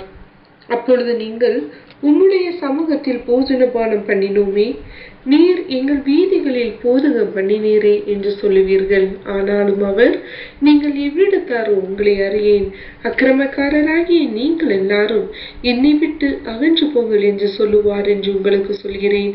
நீங்கள் ஆபிரகாமையும் ஈசாக்கையும் யாக்கோபையும் சகல தீர்க்கதரிசிகளையும் தேவனுடைய ராஜ்யத்தில் இருக்கிறவர்களாகவும் உங்களையோ புறம்பி தள்ளப்பட்டவர்களாகவும் காணும்போது உங்களுக்கு அழுகையும் பற்கடிப்பும் அங்கே உண்டாயிருக்கும். கிழக்கிலும் மேற்கிலும் வடக்கிலும் தெற்கிலும் இருந்து ஜனங்கள் வந்து தேவனுடைய ராஜ்யத்தில் பந்தியிருப்பார்கள். இந்த இன்சிடென்ட் என்னன்னு பார்த்தீங்கன்னா, இந்த புத்தி இல்லாத அந்த கன்னிகளோட ஓமையை தான் பார்க்கும். அந்த ஓமையில் இதை லூக்காஸ் விஷயத்தில் இந்த சின்ன விஷயத்தை மட்டும் ரெக்கார்ட் பண்ணிப்பா பார்க்கும். மற்ற 25ஆம் வசனத்தில் அதை ஃபுல்லாக அங்கே வந்து சொல்லியிருப்பாரு பார்க்கும். இங்கே என்ன சொல்ல பார்த்தீங்கன்னா சொல்கிறாருன்னா வீட்டு எஜமான் எழுந்து கதவை பூட்டின பின்பு இருக்கு. எதை ஏன் சொல்கிறாருன்னா, அதுக்கு முந்தின வசனம் படிச்சிங்கன்னா சொல்லிருக்கும், இடுக்கமான வாசல் வழியாக உட்பிரவேசிக்க பிரயாசப்படுங்கள். அநேகர் உட்பிரவேசிக்க வகை தேடினாலும் அவர்கள் கூடாமல் போகும் என்று உங்களுக்கு சொல்லுகிறேன்னு சொல்லிட்டு இந்த இது சொல்கிறான்னு பார்க்கும். சொல்றாரு, வீட்டு எஜமான் எழுந்து கதவை பூட்டின பின்பு நீங்கள் வெளியே நின்று ஆண்டவரே ஆண்டவரே எங்களுக்கு திறக்க வேண்டும் என்று சொல்லி கதவை தட்டும் பொழுது அவர் பிரதிஷ்டமாக நீங்கள் எவ்விடத்தாரோ உங்களை நான் அறியேன் என்று சொல்லுகிறேன். உங்களை யாருமே எங்களுக்கு தெரியாது அப்படின்னு விஷயம் சொல்கிறாங்க. ஆனால் என்ன சொல்கிறாரு பார்த்தீங்கன்னா, நாங்கள் வேறு யாரும் கிடையாது அப்படி சொல்கிறாங்க. நாங்கள் உங்களுடைய ஊழியக்காரங்க தான் அப்படிங்கிற விஷயம் சொல்கிறாங்க பார்க்கும். அப்பொழுது நீங்கள் உங்களுடைய சமூகத்தில் போஜன பானம் பண்ணினோம், நீர் எங்களுடைய வீடுகளில் போதகம் பண்ணினீரே என்று சொல்லுவீர்கள் என்றார்கள். அப்பொழுது நீங்கள் உங்களுடைய சமூகத்தில் போஜனம் பண்ணினோம்னா நாங்கள் வந்துட்டு உங்கள் கூட திருவிருந்தில் பங்கு பெற்றோம், ராபோஜனத்தை நாங்கள் பங்கு பெற்றோம் அங்கே விஷயம் சொல்கிறாங்க பார்க்கும். உங்களுடைய அதாவது வீடுகளே எங்களுக்கு பங்கு இருக்குது அப்படிங்கிற விஷயம் சொல்கிறாங்க. நீர் எங்களுடைய வீதியில் போதகம் பண்ணுகிறேனே என்று சொல்வார்கள். அப்போ வந்துட்டு உங்களுடைய சத்திய வசனங்களை தான் கேட்டோம், நாங்கள் கேட்டு உங்கள்கிட்ட தான் நாங்கள் வந்தோம். அப்போ உங்களுக்கு போதகம் பண்ணினேன்னா நம்ம ஆண்டவராகிய இயேசு லைவாகவே போதகம் பண்ணார், அதை கேட்டு சத்தியத்தில் வந்தாங்கன்னு பார்க்கும். அதேமாதிரி நம்ம ஆண்டவராகிய இயேசு கிறிஸ்து பண்ணின போதகம் எதில் தான் இருக்கும் பார்த்தீங்கன்னா, சத்திய உபதேசமாகிய அந்த வேதத்தில் இருக்குது. அதை படித்து தான் நம்ம எங்கே வந்தோம் பார்த்தீங்கன்னா, அந்த சத்திய மார்க்கத்தில் வந்தோம். இப்படி வந்துட்டு சொல்கிறோம், இதெல்லாம் வந்தோம் அப்படிங்கிற சொல்கிறோம். நாங்கள் ராபோஜனத்தில் பங்கு போச்சோம், ஒரு ஆம்சனில் ஒரு ஈடுபடியில் நாங்கள் பங்கு இருந்துச்சு, உங்கள் சத்திய வசனங்களை கேட்டு தான் அனுப்பிச்சு தான் வந்திருக்கோம், நாங்கள் வேறு யாரும் கிடையாதுன்னு சொல்லி அவங்க தட்டாமல் பார்க்கும். அப்போ என்ன சொல்கிறாருன்னு பார்த்தீங்கன்னா, ஆனாலும் அவர்கள் நீங்கள் எவ்விடத்தாரோ உங்களை அறியேன், அக்கிரமக்காரராகிய நீங்கள் எல்லோரும் என்னை விட்டு அகன்று போங்கள் என்று சொல்லுவார் என்று உங்களுக்கு சொல்லுகிறேன். உங்களுக்கு தெரியவே தெரியாது, நீங்கள் அக்கிரமக்காரங்க அப்படிங்கிற விஷயம் பார்க்கணும். அப்போ அக்கிரமக்காரங்கள் அப்படிங்கிற விஷயம் சொல்ல முடிச்சுல பார்த்தீங்கன்னா, அன்புக்குரிய சகோதரர்களே, அக்கிரமம் என்றால் கிரமத்துக்கு மாறாக செயல்படுறதா அக்கிரமம்னு பார்க்கும். கிரமம் என்கிறதுன்னு ஒழுங்கு, அந்த ஒழுங்கு சட்டத்துக்கு ஆப்போசிட்டாக எங்கே என்ன பண்ணிட்டாங்க பார்த்தீங்கன்னா இவங்க ஜீவிச்சுட்டான்னு பார்க்கும். அப்போ இந்த ஒழுங்கு சட்டத்திட்டம்னா நம்ம வந்துட்டு வேதத்தினுடைய சட்டத்தின் பிரமாணத்துக்கு ஆப்போசிட்டாக என்ன பண்ணிட்டாங்க பார்த்தீங்கன்னா இந்த வந்துட்டு புத்தியிலாசிரியர்கள் வந்துட்டு ஜீவிச்சாங்க. அதனால் என்ன பண்ணுறாங்கன்னா அவர் வருகையில் கைவிடப்பட்ட நிலவரத்தில் போயிட்டாங்கன்னு பார்க்கும். அப்படி சொல்கிறாரு, நீங்கள் அபிரகாமின் ஈசாக்கும் யாக்கோபையும் சகல தீர்க்கதரிசியையும் தேவனுடைய ராஜ்யத்தில் இருக்கிறவர்களாகவும் உங்களே புறம்பே தள்ளப்பட்டாலும் காணும்போது உங்களுக்கு அழுதியும் பறக்கடிப்பும் உண்டாயிருக்குங்கிற விஷயம் சொல்கிறான்னு பார்க்கும். அவன் சொல்கிறாரு, அப்போ அங்கே உங்களுக்கு உண்டாயிருக்குங்கிற விஷயம் சொல்கிறாரு. அப்போ என்ன சொல்கிறாரு, பழைய ஏற்பாடு பரிசுத்தவான் கூட எங்கே வந்துடுவாங்க பார்த்தீங்கன்னா, எங்கே வந்துடுவாங்க, ராஜ்யத்தில் வந்துடுவாங்க. ஆனால் நீங்கள் ராஜ்யத்தில் கூட வர்றதுக்கு தகுதி இல்லை அப்படின்னு சொல்லி சொல்கிறாரு. நீங்கள் வந்துட்டு ஒரு ஜட்ஜ்மெண்ட்டுக்குள்ளே போயிடுவீங்க, அப்போ வந்து பாதாளத்தில் உங்களுக்கு அடைப்பு அப்படிங்கிற விஷயம் சொல்கிறான்னு பார்க்கும். சொல்கிறாரு, கிழக்கிலும் மேற்கிலும் வடக்கிலும் தெற்கிலும் இருந்து ஜனங்கள் வந்து தேவனுடைய ராஜ்யத்தில் பந்தி இருப்பார்கள் இருக்காரு. அப்போ வந்துட்டு பழைய ஏற்பாடு பரிசுத்தவான்கள் மட்டும் அந்த தேவனுடைய ராஜ்யத்தில் பங்கு பெற மாட்டாங்க, உலகத்தில் எல்லாரும் உலக ஜனங்களும் பங்கு பெறுவாங்க. ஆனாலும் உங்களுக்கு நினச்சிடாது அந்த தேவனுடைய ராஜ்யத்தில் பங்கு பெறறதுக்கு தகுதி கிடையாதுங்கிற விஷயத்த அவர் சொல்கிறான்னு பார்க்கும். அதான் இங்கே சொல்கிறாருன்னு பார்க்கும். அப்போ தேவனுடைய ராஜ்யத்தில் யாரெல்லாம் வருவாங்கன்னு பார்த்தீங்கன்னா, பழைய ஏற்பாடு பரிசுத்தவான் என்ன பழைய ஏற்பாட்டில் உள்ள எல்லாரும் வருவாங்கன்னு பார்க்கும். அதே மாதிரி உலக ஜனங்களும் வருவாங்க. ஆனாலும் இந்த கீழ்ப்படியாமல் போன இந்த புத்தியில்லா கன்னிகைகள் அங்கே வர முடியாதுன்னு பார்க்கும். அதுதான் இங்கே படிக்கலாம். மத்திய 25:11 படிக்க, பின்பு மற்ற கன்னிகள் வந்து ஆண்டவரே ஆண்டவரே எங்களுக்கு கதவை திறக்க வேண்டும் என்றார். அதற்கு அவர் உங்களை அறியேன் என்று மெய்யாக உங்களுக்கு சொல்கிறேன் என்றார். மனுஷகுமார் வரும் நாளையாவது நீங்கள் அறியாதிருக்க அப்படின்னா விழித்திருங்கள். இங்கேயும் அதை என்ன சொல்றாரு, அதை இயேசு கிறிஸ்துவனுடைய 2ஆம் வருகையை குறித்து அங்கே சொல்கிறாரு, எழும்பு போகிற விஷயத்த சொல்கிறாரு. அப்போ தான் எங்கள் விஷயம் சொல்கிறோம் பார்க்கும். அப்போ வந்துட்டு இவங்க என்ன வாங்க போகிற நேரத்தில் வந்துட்டு மணவாளன் வந்துட்டாருன்னு பார்க்கும். அதனால் இவங்க என்ன செய்கிறாங்க வந்துட்டு அவங்க வந்துட்டு என்ன செய்கிறாங்கன்னா கைவிடப்பட்டு போயிட்டாங்கன்னு பார்க்கணும். ஏன்னா அவங்கள்ட்ட எண்ணெய் இல்லை, அவங்க பரிசுத்த ஆவியை துக்கப்படுத்திட்டாங்கன்னு பார்க்கணும். அதான் சொல்கிறது, அன்றைய தினம் பெற்றுக்கொண்ட பரிசுத்த ஆவியை துக்கப்படுத்தாதிருங்கள் அப்படிங்கிற விஷயம் சொல்கிறான்னு பார்க்கணும். அடுத்தபடியாக அன்புக்குரிய சகோதரர்களே, அப்போ வந்துட்டு சொல்கிறார், அக்கிரமக்காரராகி நீங்கள் எல்லோரும் என்னை விட்டு அகண்டு போங்கள்ங்கிற விஷயம் சொல்கிறான்னு பார்க்கும். அப்போ அவங்க என்ன சொல்கிறாங்கன்னா, இல்லை ஆண்டவரே நான் உங்களுக்கு ஊழியம்லாம் செஞ்சோம், உங்கள் சத்தியத்தை கேட்டோம், எல்லாம் பண்ணணும் அப்படிங்கிற விஷயம் சொல்கிறான்னு பார்க்கணும். அப்போ என்ன செய்ய அக்கிரமக்காரன் அகண்டு போங்கன்னு சொன்னோன்னா, இவங்க வந்து சத்தியம் கேட்டாங்க, ராபோஜனத்தை பங்கு பெற்றாங்க, ரெண்டாவது இவங்க ஊழியம் கூட செஞ்சுருக்கான்னு பார்க்கும். அது அக்கிரமக்காரனை அகண்டு போங்கிற விஷயம் சொல்கிறாங்க, ஊழியம் கூட இவங்க செஞ்சுருக்கான்னு பார்க்கும். அதை கூட படிச்சிடலாம். மத்தேயு 7ஆம் அதிகாரம் 21 - 24 வசனங்களை படிக்கலாம். மத்தேயு அதிகாரம் 7 வசனங்கள் 21 முதல் 24 முடிய. பரலோகத்தில் இருக்கிற என் பிதாவின் சித்தத்தின்படி செய்கிறவனே பரலோக ராஜ்யத்தில் பிரவேசிப்பானே அல்லாமல் என்னை நோக்கி கர்த்தாவே கர்த்தாவே என்று சொல்லுகிறவன் அதில் பிரவேசிப்பதில்லை. அந்நாளில் அநேகர் என்னை நோக்கி கர்த்தாவே கர்த்தாவே, உமது நாமத்தினாலே தீர்க்க தரிசனம் உரைத்தோம் அல்லவா, உமது நாமத்தினாலே பிசாசுகளை துரத்தினோம் அல்லவா, உமது நாமத்தினாலே அநேக அற்புதங்களை செய்தோம் அல்லவா என்பார்கள். அப்பொழுது நான் ஒரு காலம் உங்களை அறியவில்லை, அக்கிரம செய்கைக்காரரே என்னை விட்டு அகன்று போங்கள் என்று உங்களுக்கு சொல்லுவேன். ஆகையால் நான் சொல்லிய இந்த வார்த்தைகளை கேட்டு இவைகளின்படி செய்கிறவன் எவனோ அவனை கண்மலையின் மேல் தன் வீட்டை கட்டின புத்தியுள்ள மனுஷனுக்கு ஒப்பிடுவேன். அப்போதும் பார்க்கும் இங்க என்ன சொல்றாரு பார்த்தீங்கன்னா, சொல்றாரு பரலோகத்தில் இருக்கிற என் பிதாவின் சித்தப்படி செய்கிறவனே பரலோக ராஜ்யத்தில் பிரவேசிப்பான் அல்லாமல் என்னை நோக்கி கர்த்தாவே கர்த்தாவே என்று சொல்லுகிறவன் அதில் பிரவேசிப்பதில்லை இருக்கு. அப்போ வந்துட்டு இந்த புத்தி இல்லாத கண்ணீரில் கதவு தட்டுறாங்க. அப்படின்னு சொல்றாரு, திறக்கலை. ஏன்னா நீங்கள் பிதாவின் சித்தம் நீங்கள் செய்யலை. பிதாவின் சித்தம் செய்கிறவங்களுக்கு தான் இந்த கதவு ஓப்பன் ஆகும், இல்லாட்டா ஓப்பன் ஆகாதுங்கிற விஷயம் சொல்கிறாங்கன்னு பார்க்கும். இப்போ என்ன சொல்கிறாங்கன்னு பார்த்தீங்கன்னா, ஆண்டவரே உங்களுக்காக நாங்கள் ஊழியம் செஞ்சோமே அப்படிங்கிற விஷயம் சொல்கிறாங்க பார்க்கும். அந்நாளில் அநேகர் என்னை நோக்கி கர்த்தாவே கர்த்தாவே உன் நாமத்தினால் தீர்க்க தரிசனம் உரைத்தோமே. அப்போ தீர்க்க தரிசனம் உரைத்தோன்னா நாங்கள் வருங்கால தேவனுடைய திட்டங்களை நாங்கள் சொன்னோம், தேவனுடைய ராஜ்யத்தை குறித்து சொன்னோம், நரகத்தை குறித்து நாங்கள் சொன்னோம், ஆத்மாவை குறித்து நாங்கள் சொன்னோம், சத்தியங்களெல்லாம் பேசணுமே அப்படிங்கிற விஷயம் சொல்லுவாங்க. ஆனால் சொல்லுவோமே உரைத்தோமேன்னு சொல்கிறாங்க. உமது நாமத்தில் பிசாசுகள் துரத்தினமே. அப்போ பிசாசில் பிடியில் உள்ள ஜனங்களை நாங்கள் விடுவித்தோமே அப்படிங்கிற விஷயம் சொல்ல பார்க்கும். விடுவித்தோமே, உமது நாமத்தில் அநேக அற்புதங்களை செய்தோமே அப்படின்ற அற்புதமான நாங்கள் சத்திய உபதேசங்களே நாங்கள் அறிவித்தோமே அப்படிங்கிற விஷயம் சொல்கிறாங்க. அப்பொழுது நான் ஒரு காலம் உங்களை அறியவில்லை, அக்கிரம செய்யக்காரர் என்னை விட்டு அகன்று போங்கள் என்றார். நீங்கள் என்ன செய்கிறாங்க, கிரமத்துக்கு மாறாக நீங்கள் செஞ்சிட்டீங்க. அப்போ ஒழுங்குக்கு மாறாக நீங்கள் என்ன செய்ய ஜீவிச்சிட்டீங்க, அதனால் என்னை விட்டு அகன்று போங்கிற விஷயம் சொல்கிறான்னு பார்க்கும். சொல்லிட்டு சொல்கிறாரு, ஆகையா நான் சொல்லிய இந்த வார்த்தையை கேட்டு இவைகள் படி செய்கிற எவனோ அவனை நான் கண்மலையின் மேல் தன் வீட்டை கட்டின புத்தியுள்ள மனுஷனுக்கு ஒப்பிடுவேன். இங்கே புத்தியுள்ள மனுஷன் சொல்கிறாரு, அங்கே புத்தி இல்லாத கன்னிகைங்கிறான்னு பார்க்கும், அங்கே புத்தி உள்ள கன்னிகைங்கிறான்னு பார்க்கும். அப்போ புத்தி உள்ள கன்னிகை தன் வீட்டை கட்டுகிறாள், புத்தி இல்லாத கன்னிகை தன் வீட்டை இடித்து போயிட்டான்னு சொல்லி நீதிமொழியில் இருக்குன்னு பார்க்கும். இங்கே புத்தி உள்ள கன்னியாக என்ன பண்ணுறான் பார்த்தீங்கன்னா, தன் வீட்டை கட்டுறாங்க. எப்படி பார்த்தீங்கன்னா, புத்தி உள்ள மனுஷன் எப்படி இருக்கான்னு பார்த்தீங்கன்னா, கண்மலை மேல் கட்டின மனுஷன் இருக்குன்னு பார்க்கும். அப்போ அது கண்மலையாக கிறிஸ்து மேலே தன்னை கெட்டியிருக்காங்கன்னு பார்க்கும். அப்போ இவங்க என்ன பார்த்தீங்கன்னா, கிறிஸ்துவை போல ஒரு ஜீவியம் ஜீவித்தவங்கன்னு பார்க்கும். அந்த 1,44,000 பேரை குறித்து வெளிப்படுத்தல் 14ஆம் அதிகாரத்தில் நீங்கள் படிச்சிங்கன்னா சொல்லுவார், ஆட்டுக்குட்டியானர் எங்கே சென்றாலும் அவரே பின்பற்றின இவர்களே எங்கள் விஷயம் சொல்லுவாருன்னு பார்க்கணும்.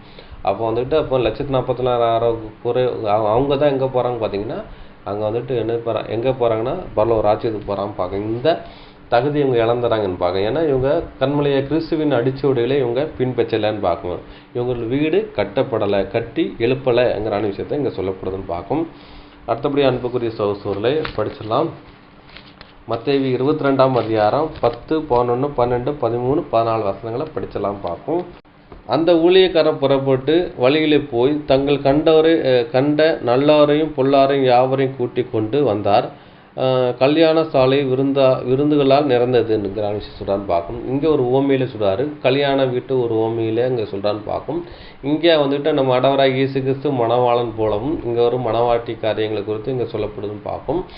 இதை தான் நீங்கள் வெளிப்படுத்தலில் படித்தீங்கன்னா அங்கே என்ன சொல்லிட்டுப்பார் பார்த்தீங்கன்னா, மனைவி தன்னை ஆயத்தப்படுத்த என்று சொல்ல கேட்டேன்ங்கிற விஷயம் சொல்கிறான்னு பார்க்கும். 1 7ஆம் அதிகாரத்துலையும் அங்கே பார்த்தீங்கன்னா மணவாளன் மணவாட்டிக்குரிய அந்த காரியங்களை அங்கே சொல்லியிருப்பார்னு பார்க்கும். அப்போ திருமண விழாவை குறித்து இங்கே சொல்கிறான்னு பார்க்கும். மணவாளனுடைய மணவரையில் உட்கார விஷயத்தை, அவர் வலது பக்கத்தில் உட்கார விஷயத்தை இங்கே சொல்லப்படுது. அங்கே என்னென்ன ஒரு திருமணம் நடக்கு, அங்கே ஒரு அழைப்பு கொடுக்கான்னு பார்க்கும். அதில் அழைப்புக்கு அபாத்திரமாக வந்தவங்களை அதான் இங்கே அந்த ஓமையில் சொல்லப்பட்டிருக்குன்னு பார்க்கும்.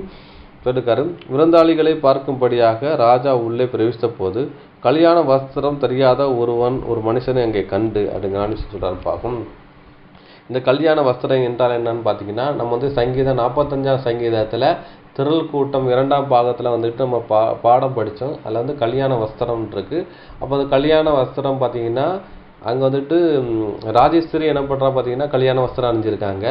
அதுக்கப்புறம் பார்த்தீங்கன்னா அங்கே யார் வந்திருக்கான்னு பார்த்தீங்கன்னா குமாரத்தி நினச்சிட்டான்னு பார்த்தீங்கன்னா அங்கே வந்துட்டு அந்த இது எம்ப்ராய்டிங் ட்ரெஸ் போட்டிருக்கான்னு பார்க்கும். தீரு குமாரத்தி வரான்னு பார்க்கும். தீரு குமாரத்தி யாருன்னு பார்த்தீங்கன்னா உலக ஜனங்கள், சாத்தான் பிடியுள்ள ஜனங்களும் அங்கே நினச்சிட்டாங்க திருமணத்தில் பங்கு பெறாங்கன்னு பார்க்கும். ஆனால் இங்கே பார்த்தீங்கன்னா இங்கே வந்துட்டு கல்யாண வஸ்திரத்தை இல்லாத ஒருத்தர் வந்திருக்கான்னு பார்க்கும். நினச்சிடுவாரு, சிநேகிதனே நீ கல்யாண வஸ்திரம் இல்லாமல் இங்கே எப்படி வந்தா என்று கேட்டான். அதற்கு அவன் பேசாமல் இருந்தான். அப்போ கல்யாண வஸ்திரம் இல்லாமல் வந்தோன்னா இங்கே வந்து அழுக்கு வஸ்திரத்தோடு வந்திருக்கான்னு பார்க்கும். இல்லாது நிர்வாணம்ங்கிறான விஷயத்த நம்ம 2 விஷயத்தையும் அடையாளப்படுத்தலாம்னு பார்க்கும். அப்போ நிர்வாணங்கிறான விஷயத்தை நம்ம எடுத்துக்கொள்ள விட்டாலும் இங்கே வந்துட்டு இங்கே அழுக்கு வஸ்திரத்தை அழிந்து வந்திருக்கான்னு பார்க்கும். அப்போ அந்த அழுக்கு வஸ்திரங்கிற விஷயம் எதுன்னு பார்த்தீங்கன்னா இது வந்துக்கிட்டு தன்னுடைய ஜீவத்தை நஷ்டப்படுத்த விஷயத்தை அடையாளப்படுத்துன்னு பார்க்கும். அதான் நீங்கள் வந்துட்டு ஏசையாவில் நீங்கள் படிச்சிங்கன்னா அங்கே புரிய என்ன போட்டிருக்குன்னா ரட்சிப்பின் வஸ்திரம் நீதியின் சால்வைங்கிறான விஷயம் சொல்லப்பட்டிருக்குன்னு பார்க்கும். அவர் ரட்சிப்பின் வஸ்திரத்தை நீதி சால்வையும் தரித்திருந்து வந்தாளுங்கிறான விஷயத்தை அங்கே சொல்லப்பட்டிருக்கும் பார்க்கும். இந்த கல்யாண வஸ்திரத்தை படிச்சிங்கன்னா அங்கே புரியுன்னு பார்க்கும். அந்த இதை விஷயங்கள் இல்லாமல் என்ன பண்ணுறான் பார்த்தீங்கன்னா இங்கே வந்திருக்கான்னு பார்க்கும்.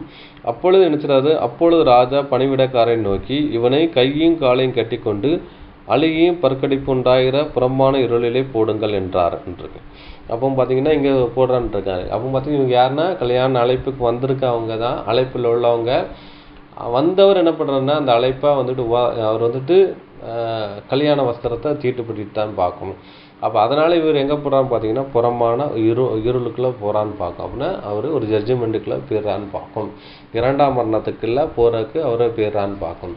அப்போ வந்து இவரே நினைச்சிடாது அவருடைய சொந்தங்கள் தான் அவர் சிநேகிதனே என்று அழைக்கிறான்னு பார்க்கும்.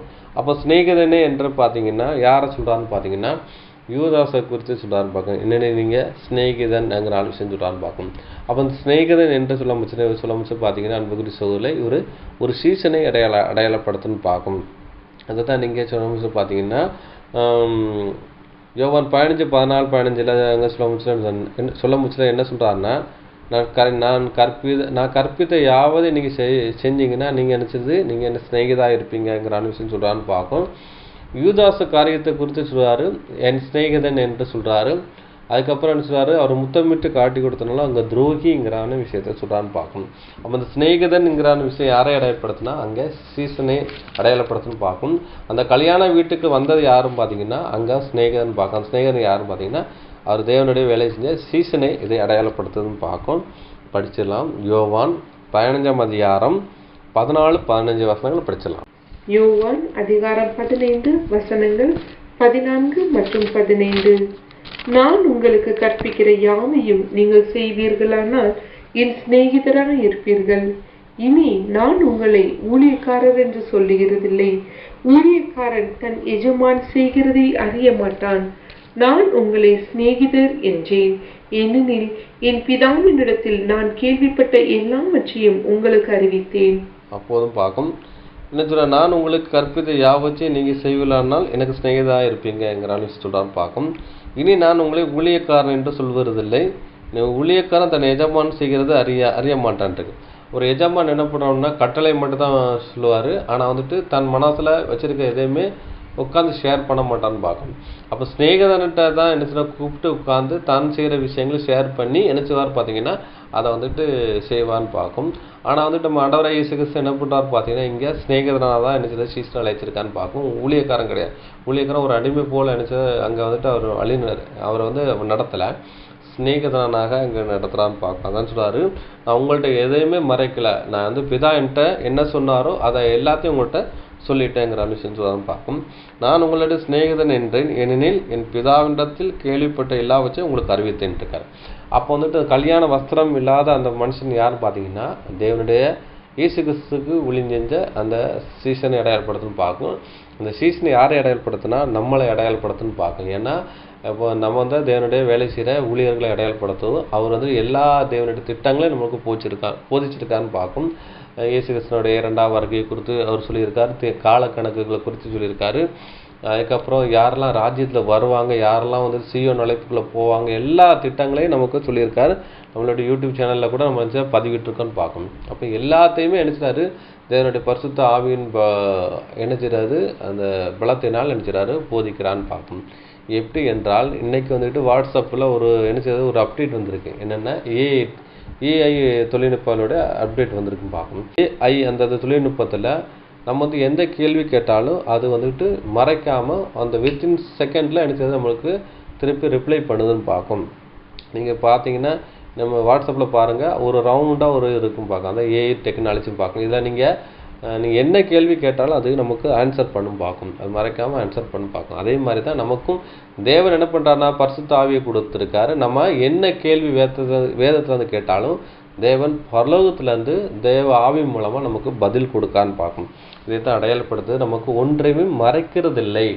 இதை தான் தேவன் அங்கே சொல்கிறாரு பார்க்கும். அப்போது இந்த சிநேகிதன் யாரை அடையப்படுதுன்னா ஊழியரை அடையப்படுத்துது. அவர் வந்து அந்த கல்யாண வஸ்திரத்தை ரட்சிப்பின் வஸ்திரமும் நீதியின் சால்வையும் தீட்டுப்படுத்திட்டார். அதனால் புறம்பான ஒரு இருளுக்குள்ளே போகிறான்னு பார்க்கும்.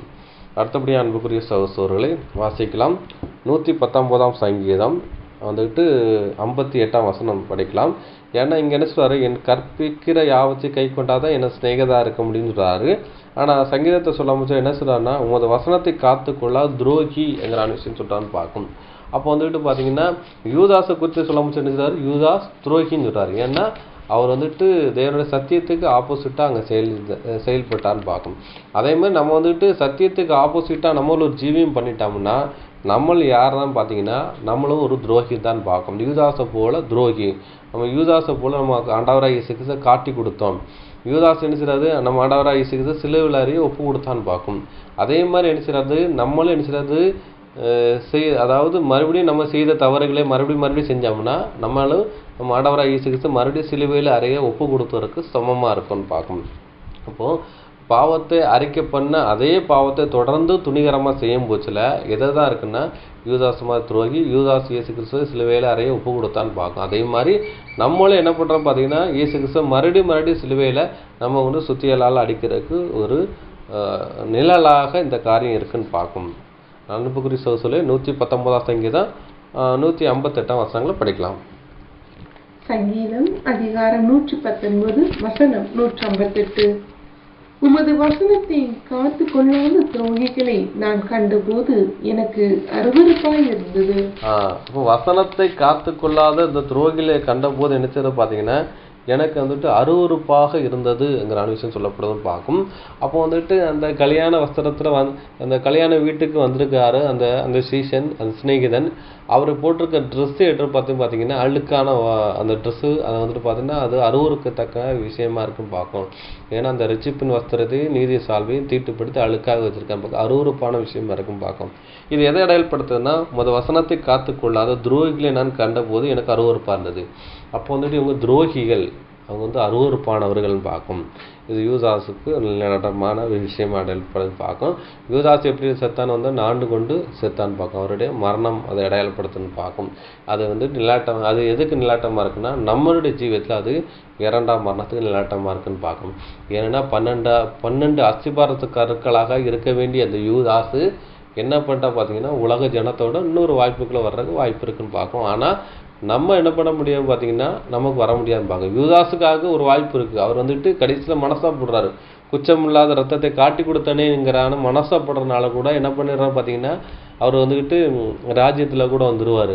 ஆனால் வந்துட்டு இவருக்கு இந்த துரோகிகள் வந்துட்டு ராஜ்யத்தில் கூட வர முடியாதுங்கிற விஷயத்தை தான் நம்ம போன அந்த வசனத்தில் படித்து முடிச்சோன்னு பார்க்கும்.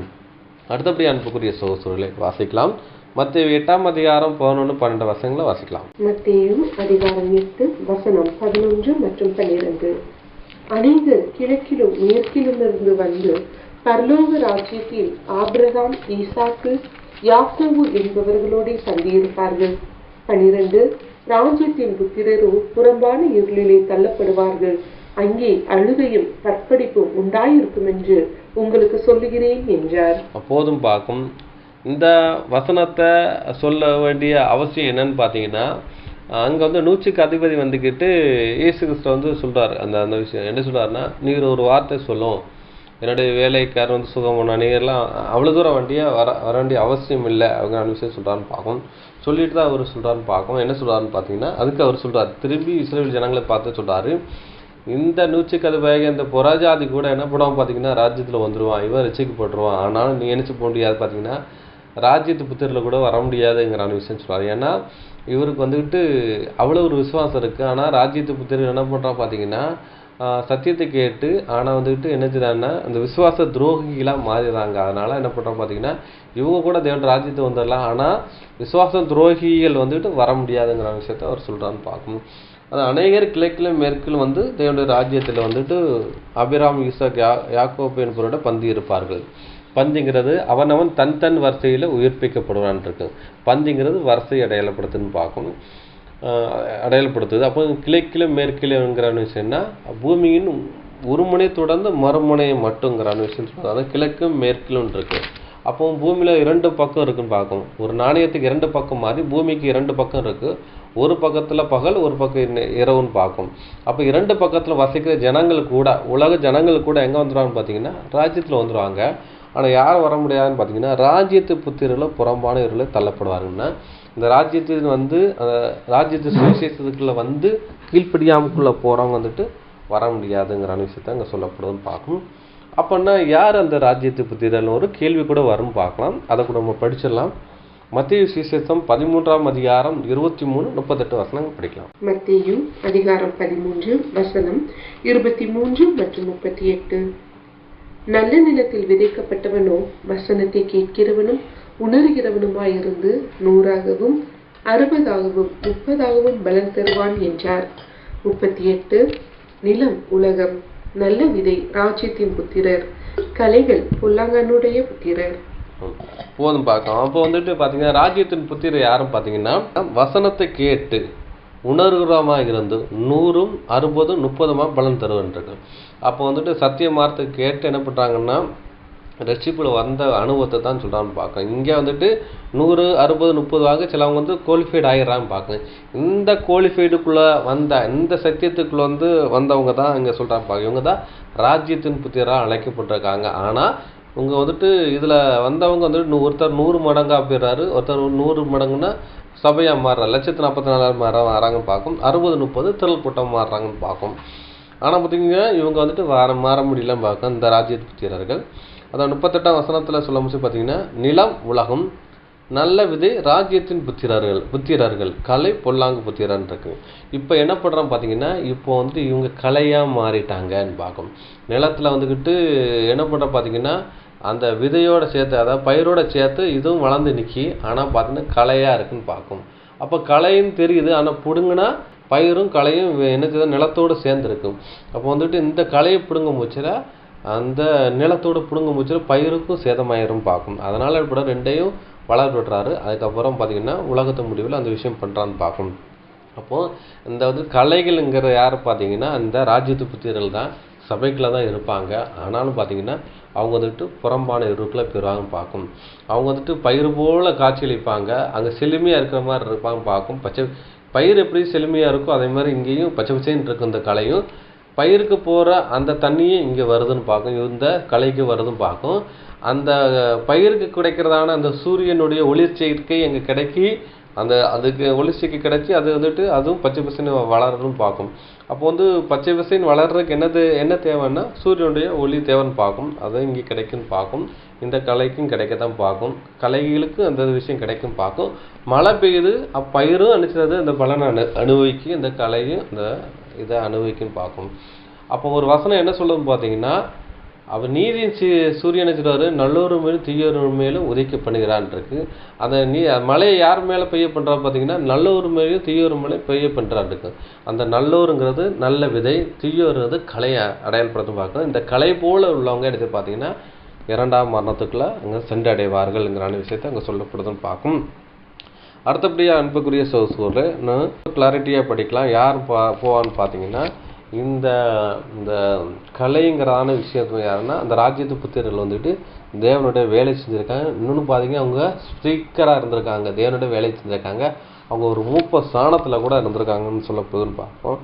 அதை கூட நம்ம படிச்சிடலாம். யாக்கோபு 3:1 படிக்கலாம். யாக்கோபு அதிகாரம் 3 வசனம் 1.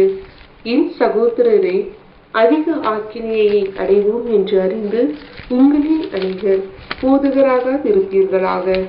போதும் பார்க்கும் சொல்றாரு, என் சகோதரர்களே அதிக ஆக்கினை அடைவோம் என்று அறிந்து நீங்கள் அநேகர் போதகராக நீங்கள் இல்லாதிருப்பீர்கள்ங்கிற விஷயம் சொல்கிறான்னு பார்க்கணும்.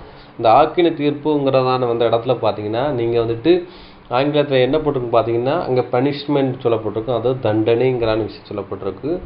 தண்டனை தான் அங்கே சொல்லப்பட்டிருக்கு பார்க்கணும். அப்போ வந்து யார் அந்த தண்டனைக்குள்ளே போகிறான்னு பார்த்தீங்கன்னா இந்த போதகர்கள் தான் போகிறான்னு பார்க்கணும். ஏன்னா போதகம் பண்ணுறாங்க, அதான் அங்கே சொல்கிறது. நாங்கள் வந்துட்டு தீர்க்க தரிசனம் உரைத்தமே அப்படிங்கிற விஷயம் சொல்கிறாங்க. உங்கள் போதகத்தை கேட்டாமே, நாங்களும் போதனை செஞ்சோம், ஊழியங்களும் செஞ்சோம், ஆனாலும் என்ன பண்ணுறாங்கன்னா அதுக்கு பாத்திரமா இல்லை அங்கே விஷயம் சொல்கிறான்னு பார்க்கணும். ஏன்னா அதிக ஆக்கினை தீர்ப்பு, இந்த ஆக்கினைங்கிறது பனிஷ்மெண்ட் இருக்குது. பனிஷ்மெண்ட் யாருக்கு வந்துன்னா போதகம் பண்ணுறவங்களுக்கு.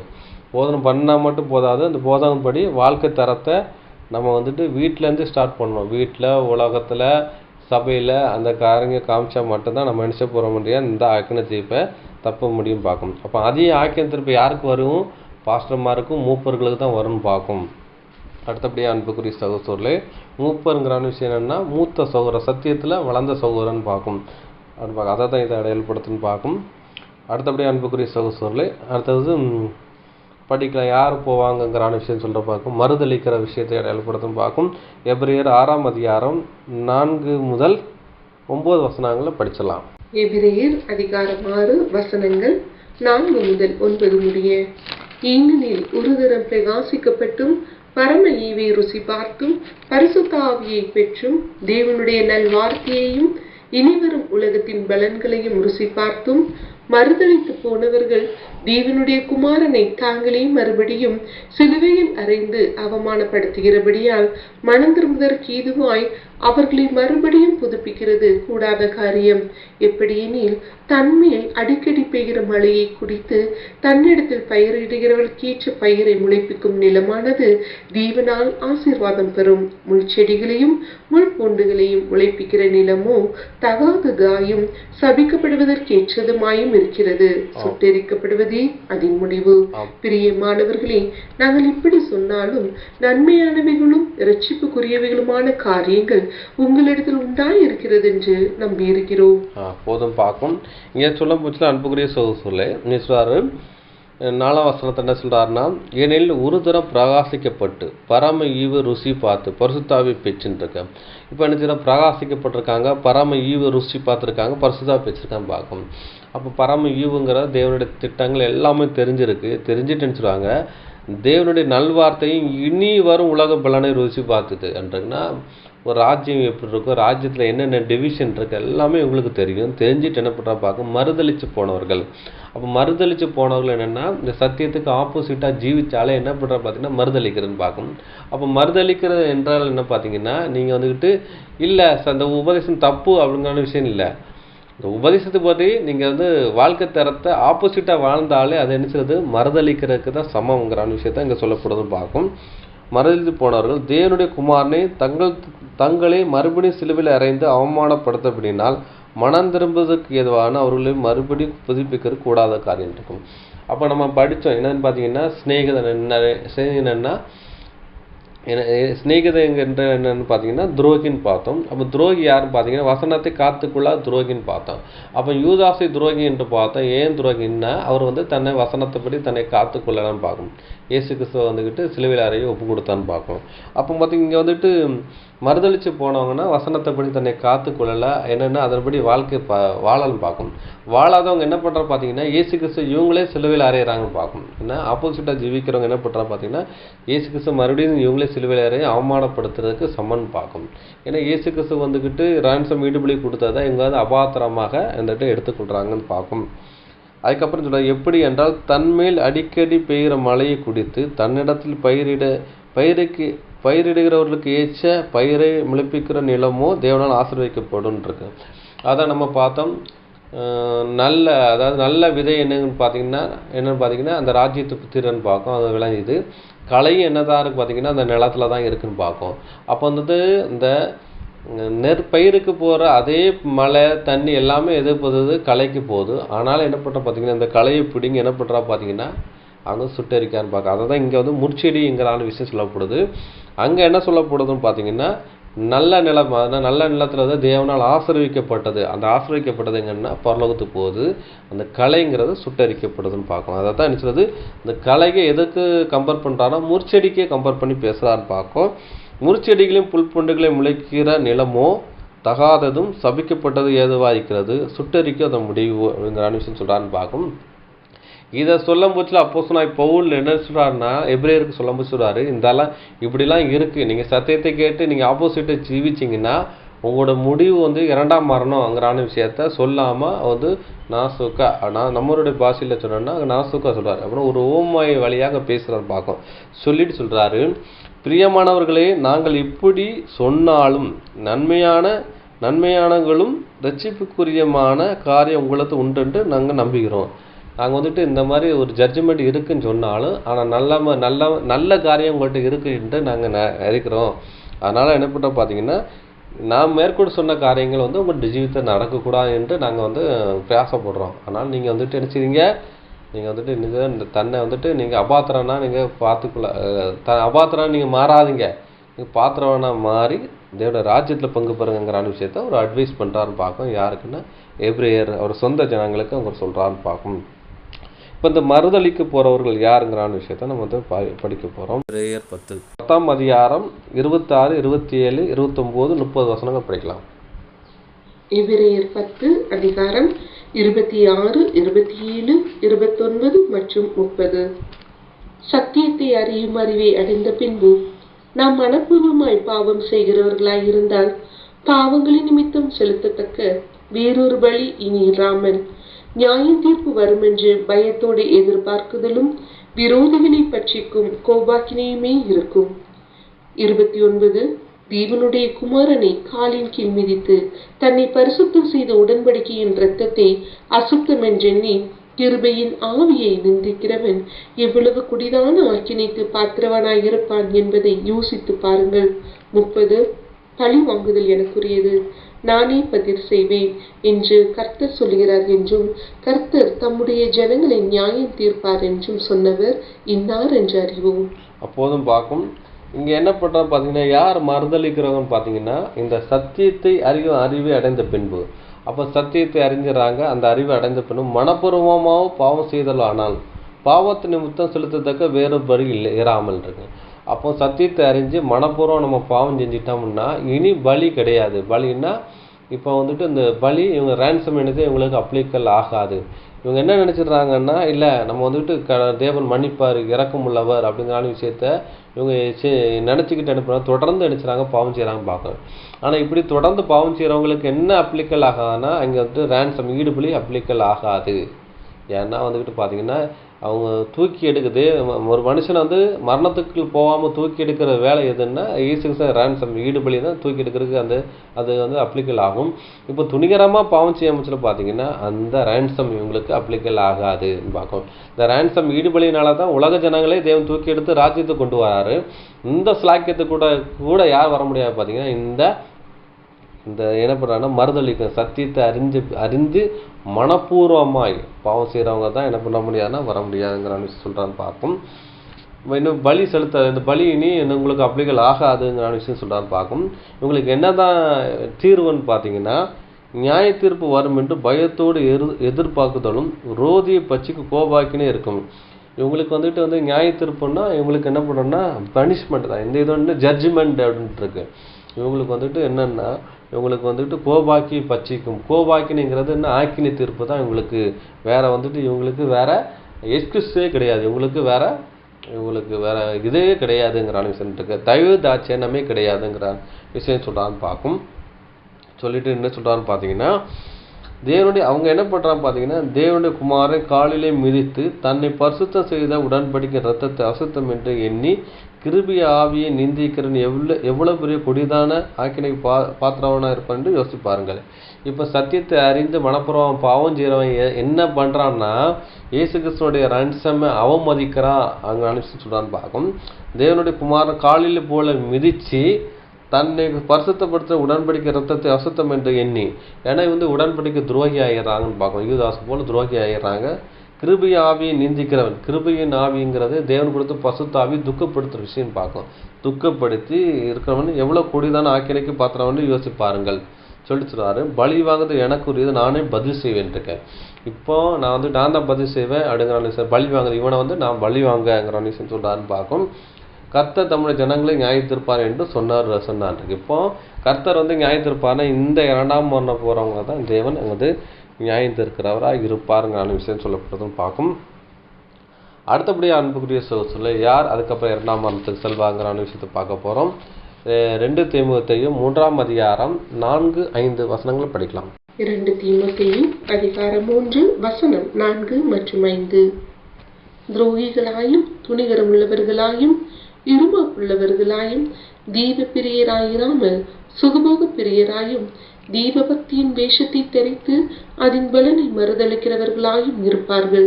இப்படிப்பட்டவர்களை நீ விட்டு விலகு. போதும்.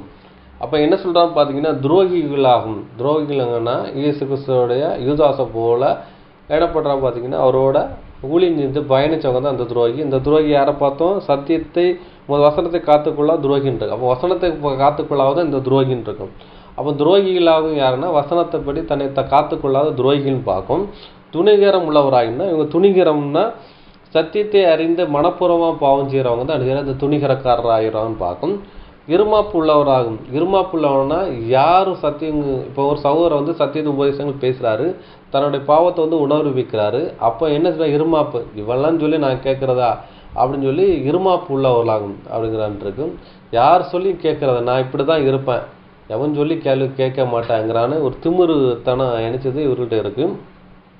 இருமாப்பு உள்ளவர்களாகவும் தேவ பிரியராக இராமல் சுகபோகம் பிரியராகும். தேவ பிரியர்னா தேவனுடைய சொல்லுக்கு கீழ்பட்டு அப்படின்னு. தேவன் பிரியர்னா தேவன் என்ன சொல்ல அதன்படி ஜீவிக்காமல் சுகபோக பிரியர்.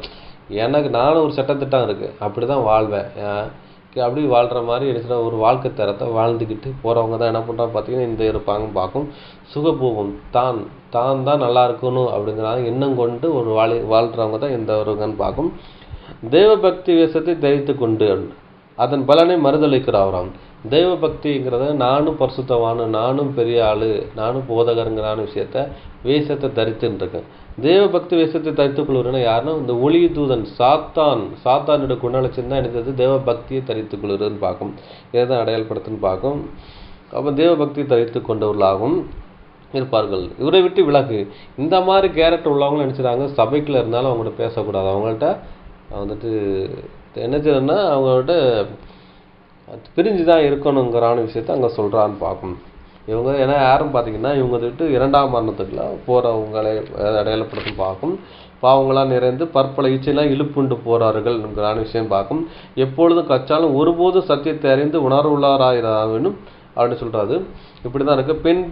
பெண் பிள் வீட்டுகளுக்கு இப்படிப்பட்டவர்களை நுழைந்து அவர்களை வசப்படுத்திக் கொள்கிறார்கள்.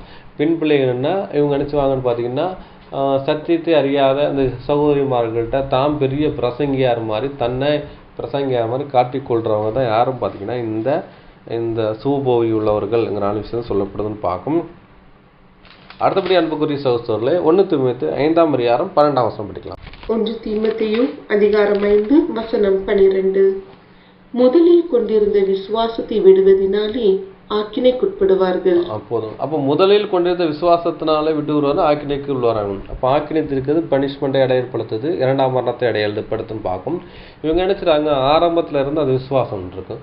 அப்போ முதல்ல வரும்போச்சில் சத்தியத்தை கேட்டு அவங்க என்ன பண்ணுற பார்த்தீங்கன்னா அவர் ரிச்சிப்புள்ள அவர் சந்தோஷமாக வச்சுக்கிட்றாங்க. அதுக்கு போக நினைச்சிட்டாங்கன்னா மறுபடியும் நினைச்சிட்டாங்க பழைய பாவத்துக்குள்ள அடிக்ட் ஆகிடுவாங்கன்னு பார்க்கும். முதல்ல வரமுச்சு நினைச்சிட்டாங்க தேவன் அன்பு பாசம் ஒன்றுக்காக தான் ஒளிஞ்சுவாங்க. பின்னாடி போச்சு பார்த்தீங்கன்னா பழைய பாவ பழக்கம் நினைச்சதை உள்ளே வந்துடுதுன்னு பார்க்கும். எப்படி என்றால் ஒரு குழந்தை நினைச்சது தாய் மேலே சிறு வயசில் அன்பாக இருக்குது, அதோட தாய் சொல்லு கேட்டு வாழ்ந்துகிட்டு இருக்கு. அது கொஞ்சம் பெருசாக வளர்ந்ததுக்கு அப்புறம் நினச்சிட்டது தாய் அவமதிக்கு மரியாதை இல்லாமல் பேசுது, தாய் எது சொன்னாலும் கேட்க முடிக்குன்னு பார்க்கும். இதே மாதிரி தான் இவர்கள் என்ன பண்ணுற பார்த்தீங்கன்னா அதே மாதிரி தான் தாயும் தகப்பனும் யார் இருக்கான்னா பிதாவாய் தேவனும் ஆண்டவராக இயேசு கிறிஸ்து இருக்காங்க. முதல்ல அவங்க சொல்படி கேட்டு அம்மா முந்தானை பிடிச்சி அலையிற மாதிரி இயேசு கிறிஸ்து பின்ன கற்பனை கேட்டு அலையிறாங்க. பின்னாடி பார்த்தீங்கன்னா எப்படி தாய் தகப்பனும் அவமதித்து ஏசுகிறாங்களோ அதே மாதிரி தேவனையும் தூசிக்கிறவங்களாம் இவங்க காணப்படுவார்கள். தூசிக்கிறதுன்னா அபாத்திரமாக இங்கே வந்துட்டு காணப்படுற விஷயத்தை அடையாளப்படுத்தணும்னு பார்க்கும்.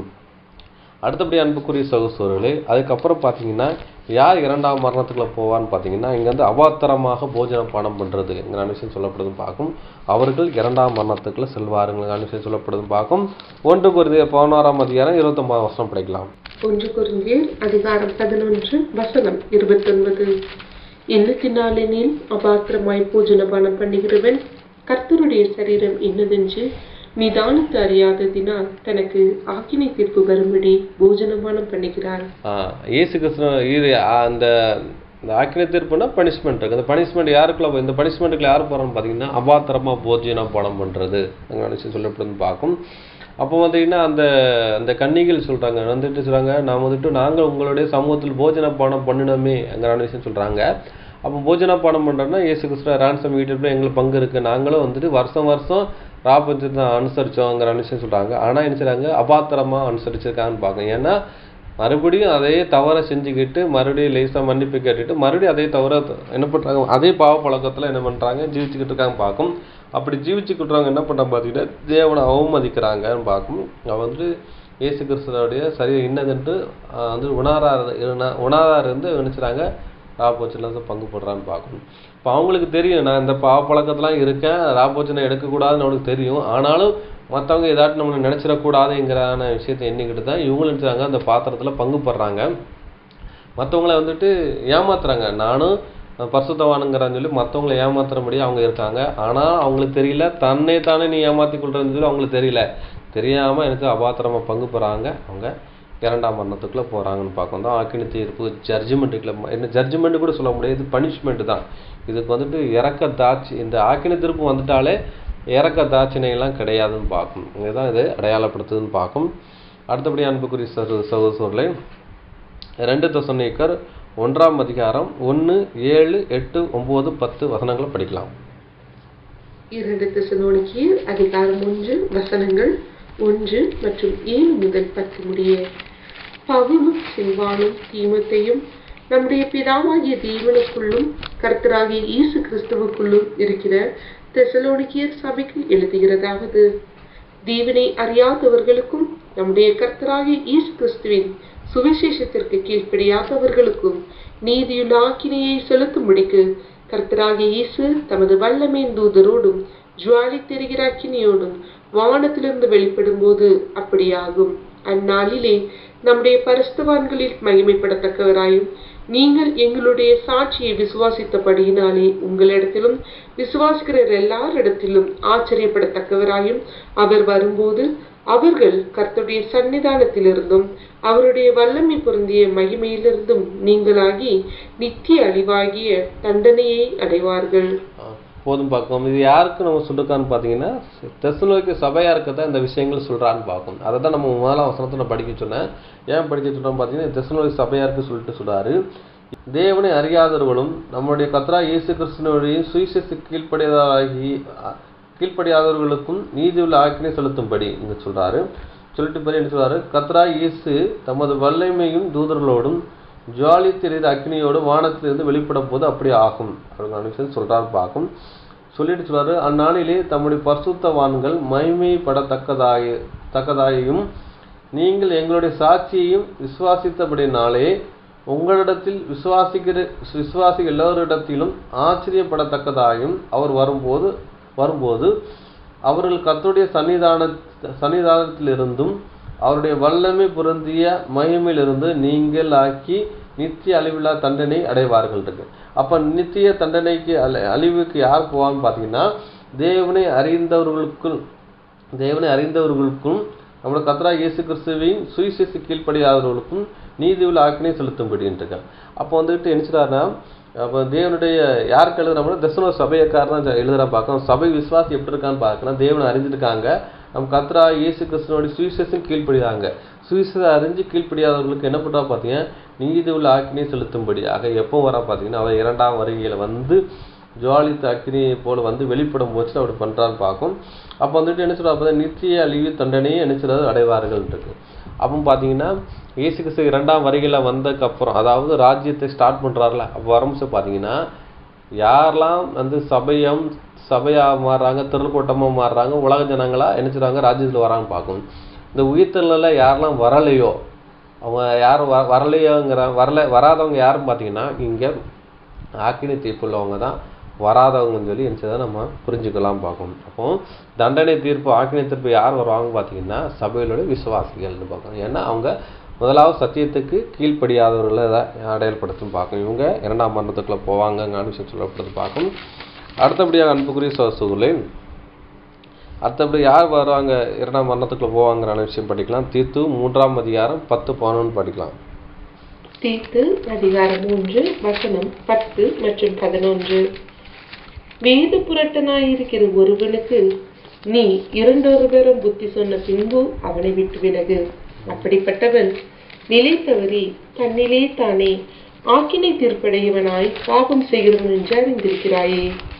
போதும் பார்க்கும். அப்போ யார் பாவம் செய்கிறாங்கிறான்னு விஷயம் சொல்ல முடிச்சு பார்த்தீங்கன்னா, அன்புக்குரிய சகோதரர்களை, வேத புரட்டனாக இருந்தும் ஒருவனுக்கு நீ 2 தரம் புத்தி சொல்ற பின்பு அவனை விட்டு விலக்கு. அப்படிப்பட்டவன் நிலை தவறி தன்னில் தானே ஆக்கின தீர்ப்புக்கு உள்ளவனாகி பாவம் செய்கிறான் என்று அறிந்து கொள்கிறேன் இருக்கு. அவன் பார்த்தீங்கன்னா, நான் தண்ணி அடிக்கிறது இல்லை, விபச்சாரம் செய்கிறதில்ல, யாரையும் கெடுத்து வாழலை அப்படிங்கிற விஷயம் இருக்குது. இப்படி சர்ஃபைட்டாக ஜீவிக்கான். அதனால் என்ன பண்ணுறான் பார்த்தீங்கன்னா, வேதத்தை புரட்டுறான், வேதத்தில் உள்ள காரியங்களை புரட்டி பேசுகிறான். நீ எப்படி வேணாலும் வாழலாம், ஆனால் தேவன் என்ன செய்வார் பார்த்தீங்கன்னா, உன்னை பரலோகம் கொண்டு போவார் விஷயம் சொல்லுவாங்க பார்க்கும். இன்னொன்று பார்த்தீங்கன்னா, வேதத்துக்கு புறம்பான ஒரு காரியங்கள் பேசினாலே எங்கே போவான் பார்த்தீங்கன்னா, அவனை என்ன செய்வான்னா, அவன் ஆக்கினைக்குள்ளாக போவான். ஆக்கினைங்கிறது பனிஷ்மெண்ட்டை அடையாளப்படுத்துன்னு பார்க்கும். வேத புரட்டனாக இருந்து ஒருவனுக்கு நீ 2 தரம் புத்தி சொன்ன பின்பு அவனை விட்டு விலகு. ஒருத்தர் சத்தியத்தை தப்பாக போதிக்கான்னா, அங்கே வாங்க, நீங்கள் போதிக்கிறது தப்பு, சத்திய வசனம் இப்படி சொல்லுது, இந்த வசனங்கள்லாம் இப்படி சொல்லுது, இதுக்கு நீங்கள் எப்படி உங்களை மாற்றி அமைச்சிக்கிறீங்கன்னு சொல்லுங்கள்.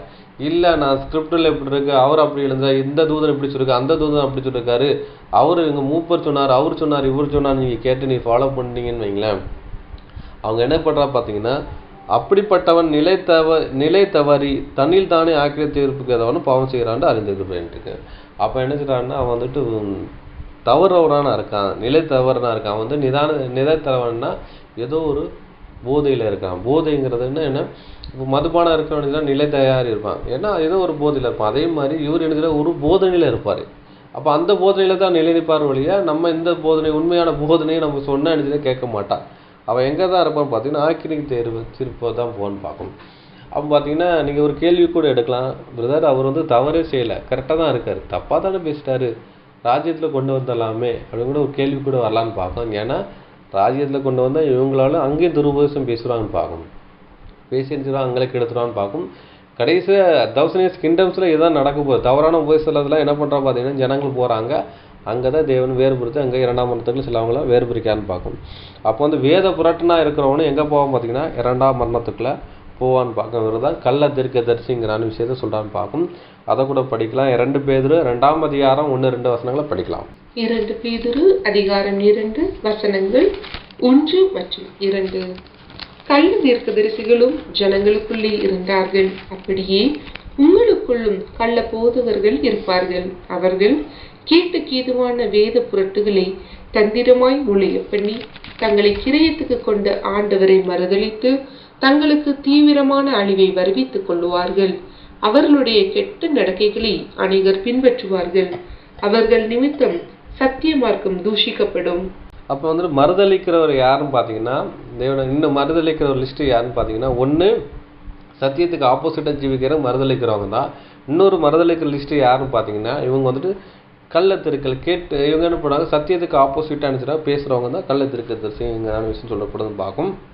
நான் சொல்கிறாரு, கள்ள தீர்க்கதரிசி ஜனங்களுக்குள்ளே இருந்தார்கள், அப்படியே உங்களுக்குள்ளும் கள்ளப்போதர்கள் இருப்பார்கள் என்று அவர்கள் கேட்டுக்கு ஏதுவான வேத பொருட்களை தந்திரமாய் நுழைய பண்ணி தங்கள் கிரயத்து கொண்ட ஆண்டவரை மறுதளித்து தங்களுக்கு தீவிரமான அழிவை வரவித்துக் கொள்வார்கள் என்கிற விஷயம் சொல்கிறான்னு பார்க்கும். என்னன்னு பார்த்தீங்கன்னா, இந்த கள்ள போதகர்கள் இருப்பாங்க, கள்ள போதில் எங்கன்னா உங்களுக்குள்ளே இருப்பாங்க அப்படின்னு நினச்சிட்டு எந்த இருக்காங்கன்னு சொல்கிறாங்க. வேத புரட்டுகளை தந்திரமாக நுழைய பண்ணி, வேத புரட்டுகள்னால் தேவையில்லாத காரியங்கள், வேதத்துக்கு ஆப்போசிட்டாக காரியங்களை உள்ளே சொல்லுவாங்க அப்படின்றது. அப்படி சொல்லுவாங்க நினச்சிடாங்கன்னா, நீங்கள் தங்களை கிரயத்தை கொண்ட ஆண்டவரை மறுதளித்து அப்படின்னா இயேசு கிறிஸ்து ரத்தத்தால் மீட்கப்பட்டவங்களை நினச்சிடாங்க. உங்களை மறுதளிக்கிற விஷயமா பண்ணுறாங்கன்னு பார்க்கும். அப்போ வேத சட்டத்துக்கு நம்ம கீழ்ப்படியலைன்னு வைங்களேன், நம்ம வந்துட்டு தேவனுடைய ராஜ்யத்தில் போக முடியாதுன்னு பார்க்கும். சட்டத்தைப்படி மல்யுத்தம் பண்ணாவிட்டால் முடிசூட்டப்படான்னு இருக்கு. அந்த சட்டங்கிறது வேத சட்டம். வேத சட்டத்தின்படி வாழ்ந்தால் தான் முடிசூட்டுறதுன்னா ஜீவ கிரீடம். அந்த ஜீவ கிரீடம் சூட்ட முடியும்னு பார்க்கும். அப்போ வேத சத்தியத்தைப்படி நீங்கள் வாழாமல் நீங்கள் சுய சரித்திரம் சுய சத்தியம் வச்சுக்கிட்டு நீங்கள் வந்துக்கிட்டு நான் வாழுவேன்னு சொன்னீங்கன்னா எங்கே போக முடியாது பார்த்தீங்கன்னா பரலோகத்துக்கு போக முடியாதுன்னு பார்க்கும். அவங்க இரண்டாம் மரணங்கிற விஷயம் பார்க்கும். அவர்கள் கெட்ட நடக்கைகளை அநேகரை பின்பற்றுவர்களாகவும் அவர்களை நிமித்த சத்தியமார்க்கு தூசிக்கப்படுதுன்ட்டு. அவங்க கெட்ட நடக்கை இருக்காங்க, அவங்களோட ஃபாலோ பண்ண சொல்லுவாங்க. அதுக்கப்புறம் பார்த்தீங்கன்னா சத்தியமார்க்கு தூசிக்கப்படுன்னா இவங்கன்னா சத்தியத்துக்கு ஆப்போசிட்டான வாழ்க்கையை வாழ்கிறாங்கன்னு பார்க்கும். அப்போ இவங்களால தேவன் நாமம் தூசிக்கப்படுதுங்கிற விஷயம் சொல்லப்படுதுன்னு பார்க்கும். அடுத்தபடி அன்புக்குரிய சகோதரர்களே படிக்கலாம். வெளிப்படுத்தல் 20:10 படிக்கலாம். வெளிப்படுத்துதல் அதிகாரம் 20 வசனம் 10. மேலும் அவர்களை மோசம் போக்கின பிசாசானவன் மிருகமும் கள்ள தீர்க்கதரிசியும் இருக்கிற இடமாகிய அக்கினியும் கந்தகமுமான கடலிலே தள்ளப்பட்டான். அவர்கள் இரவும் பகலும் சதா காலங்களிலும் பாதிக்கப்படுவார்கள். அப்போ அந்த கள்ளத்திற்குன்னு சொல்லி நம்ம வெளிப்படத்தில் படித்தோம்னா நீங்கள் நினச்ச போப்பு மார்க்குன்னு சொல்லி நம்ம தப்பாக புரிஞ்சுக்கிடுவோம். அந்த அமைப்பு மட்டும் தான் தேவன் போட்டு பாருங்களையே. அவங்களும் நினச்ச போப்பு மார்க்கத்தில் உள்ள ஜனங்கள் என்ன செய்வாங்க, உலக ஜனங்கள் என்ன செய்வாங்க, ராஜ்யத்துக்கு வந்துடுவான்னு பார்க்கும். இந்த கள்ளத்திற்கு தரிசி யாருன்னு பார்த்தீங்கன்னா சத்தியத்துக்குள்ளே வந்து வேத புரட்டி அவங்கள தப்பான ஒரு ஜனங்களை வழிநடத்துகிறவங்க தான் யாரும் பார்த்தீங்கன்னா இந்த கள்ளத்திற்கு தரிசின்னு பார்க்கும். இவங்க தான் என்ன பண்ணுற பார்த்தீங்கன்னா அதை யாக்கோப்பு 4 சொல்லப்பட்டிருக்கலாம், 4 நாளில் சொல்ல முச்சில் என்ன சொல்ல போகுதுன்னா இவங்க தான் என்ன சொல்லுவாங்க பார்த்தீங்கன்னா யாக்கோப்பு 3:1 சொல்ல முச்சில் என்ன சொல்கிறாங்க, அதிக ஆக்கின தீர்ப்பு அடைவது போதகராக இருப்பையாகன்ட்டு. அப்போ போதகராக இருந்தீங்கன்னா நல்ல போதகராக இருக்கணும், கள்ள போதகராக இருந்தீங்கன்னா இரண்டாம் மரணம்ங்கிற விஷயத்தான் இங்கே ஒரு அடையாளப்படுத்துகிற விதமாக இருக்குன்னு பார்க்கும். இந்த இரண்டாம் மரணத்துக்குள்ளே யார் போவாங்கன்னு பார்த்தீங்கன்னா அந்த சியோனுடைய அழைப்புக்குள்ளே வந்து அந்த அழைப்புக்குள்ளே வந்தவங்க தான் என்ன பார்த்தாங்கன்னா அந்த இரண்டாம் மரணத்துக்குள்ளே போகிறான்னு பார்க்கும். இவங்க தான் ராஜ்யத்தின் புத்திரன் என்று அழைக்கப்பட்டவர்னு பார்க்கும். அதை கூட நம்ம படிக்கலாம். ஏசாயா 33 அதிகாரம் 14 வசனம் படிக்கலாம். ஏசாயா அதிகாரம் 33 வசனம் 14. சீயோனில் உள்ள பாவிகள் திகைக்கிறார்கள், மாயக்காரரை நடுக்கம் பிடிக்கிறது. பட்சிக்கும் அக்கினிக்கு முன்பாக நம்மில் தரித்திருப்பவன் யார், நித்திய ஜுவாலிக்கு முன்பாக நம்மில் தாபரிப்பவன் யார் என்கிறார்கள். அப்போ வந்துட்டு யாரும் இரண்டாம் மரணத்துக்குள்ள போன சீயோனின் பாவிகள், சீயோன் அழைப்புக்குள்ள வந்து அந்த அபாத்திரமாக பங்கு பெற்றவர்கள் தான் சொல்லப்படுது. அவங்க தான் சீயோனின் பாவிகள்னு சொல்லப்படுது. சீயோன் உள்ள பாவிகள் திகைக்கிறார்கள், மாயக்காரன் நடுக்கம் பிடிக்கிறது. அப்போ ஜட்ஜ்மெண்ட் பிடிக்க முடிச்சல நினைச்சது அவங்கள நடுக்கம் உண்டாயிருதுன்னு பார்க்கும். மாயக்காரன்னா வந்து வெளிவேஷம் போட்டவன்னு பார்க்கும். மாயக்காரன் நடுக்கம் பிடிக்கிறது. பட்சிக்கிற அக்கினி முன்பாக நம்மில் தாபரிக்கிறவன் யார், நித்திய ஜுவாலி முன்பாக நம்மை தாபரிப்பன் யார் என்கிறார்கள் இருக்கு. அப்போ வந்துட்டு நித்திய ஜுவாலிங்கிறது இரண்டாம் மரணத்தை அடையாளப்படுது. இந்த இரண்டாம் மரணத்துக்குள்ள யார் போகிறாங்கன்னா இந்த சீயோனின் பாவிகள் என்ன செய்கிறாங்க, அங்கே போகிறாங்கங்கிற விஷயம் சொல்லப்படுதுன்னு பார்க்கும்.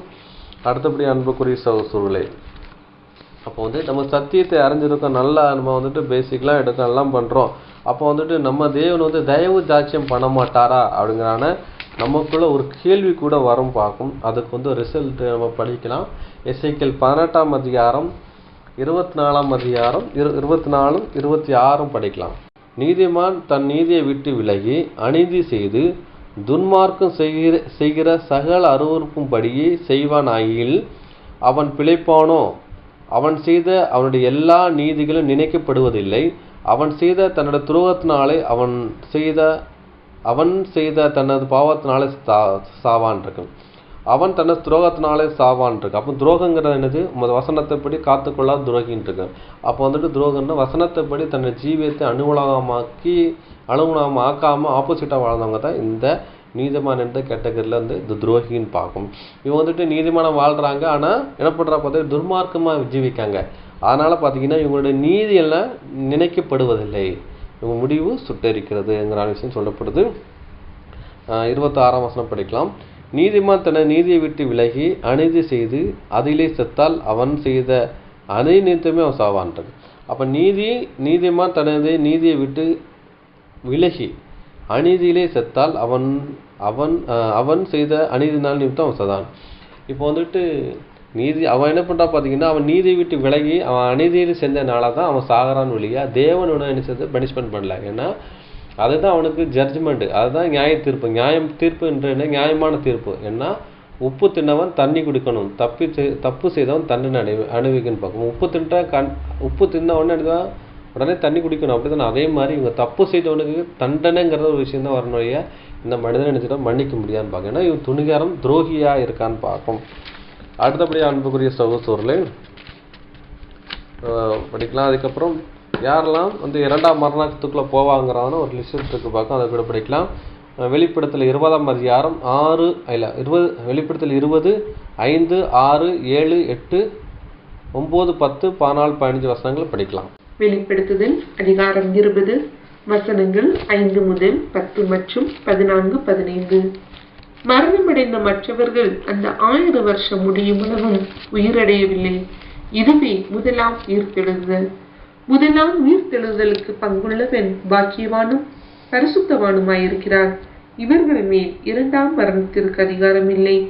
இவர்கள் தேவனுக்கும் கிறிஸ்துவுக்கும் முன்பாக ஆசாரியராயிருந்து அவரோட கூட 1000 வருஷம் அரசாளுவார்கள். அந்த 1000 வருஷம் முடியும் போது சாத்தான் தன் காவலிலிருந்து விடுதலையாகி பூமியின் 4 திசைகளிலும் உள்ள ஜாதிகளாகிய கோகையும் மாகோகையும் மோசம் போக்கும்படிக்கும் அவர்களை யுத்தத்திற்கு கூட்டிக் கொள்ளும்படிக்கும் புறப்படுவான். அவர்களுடைய தொகை கடற்கரை மணலத்தனையாயிருக்கும். அவர்கள் பூமியெங்கும் பரம்பி பரிசுத்தவான்களுடைய பாளையத்தையும் பிரியமான நகரத்தையும் அடைந்து கொண்டார்கள். அப்பொழுது தேவனால் வானத்திலிருந்த அக்கினி இறங்கி அவர்களை பட்சித்து போட்டது. மேலும் அவர்களை மோசம் போக்கின பிசாசானவன் மிருகமும் கள்ள தீர்க்கதரிசியும் இருக்கிற இடமாகிய அக்கினியும் கந்தகமுமான கடலிலே தள்ளப்பட்டான். அவர்கள் இரவும் பகலும் சதா காலங்களிலும் பாதிக்கப்படுவார்கள். 14.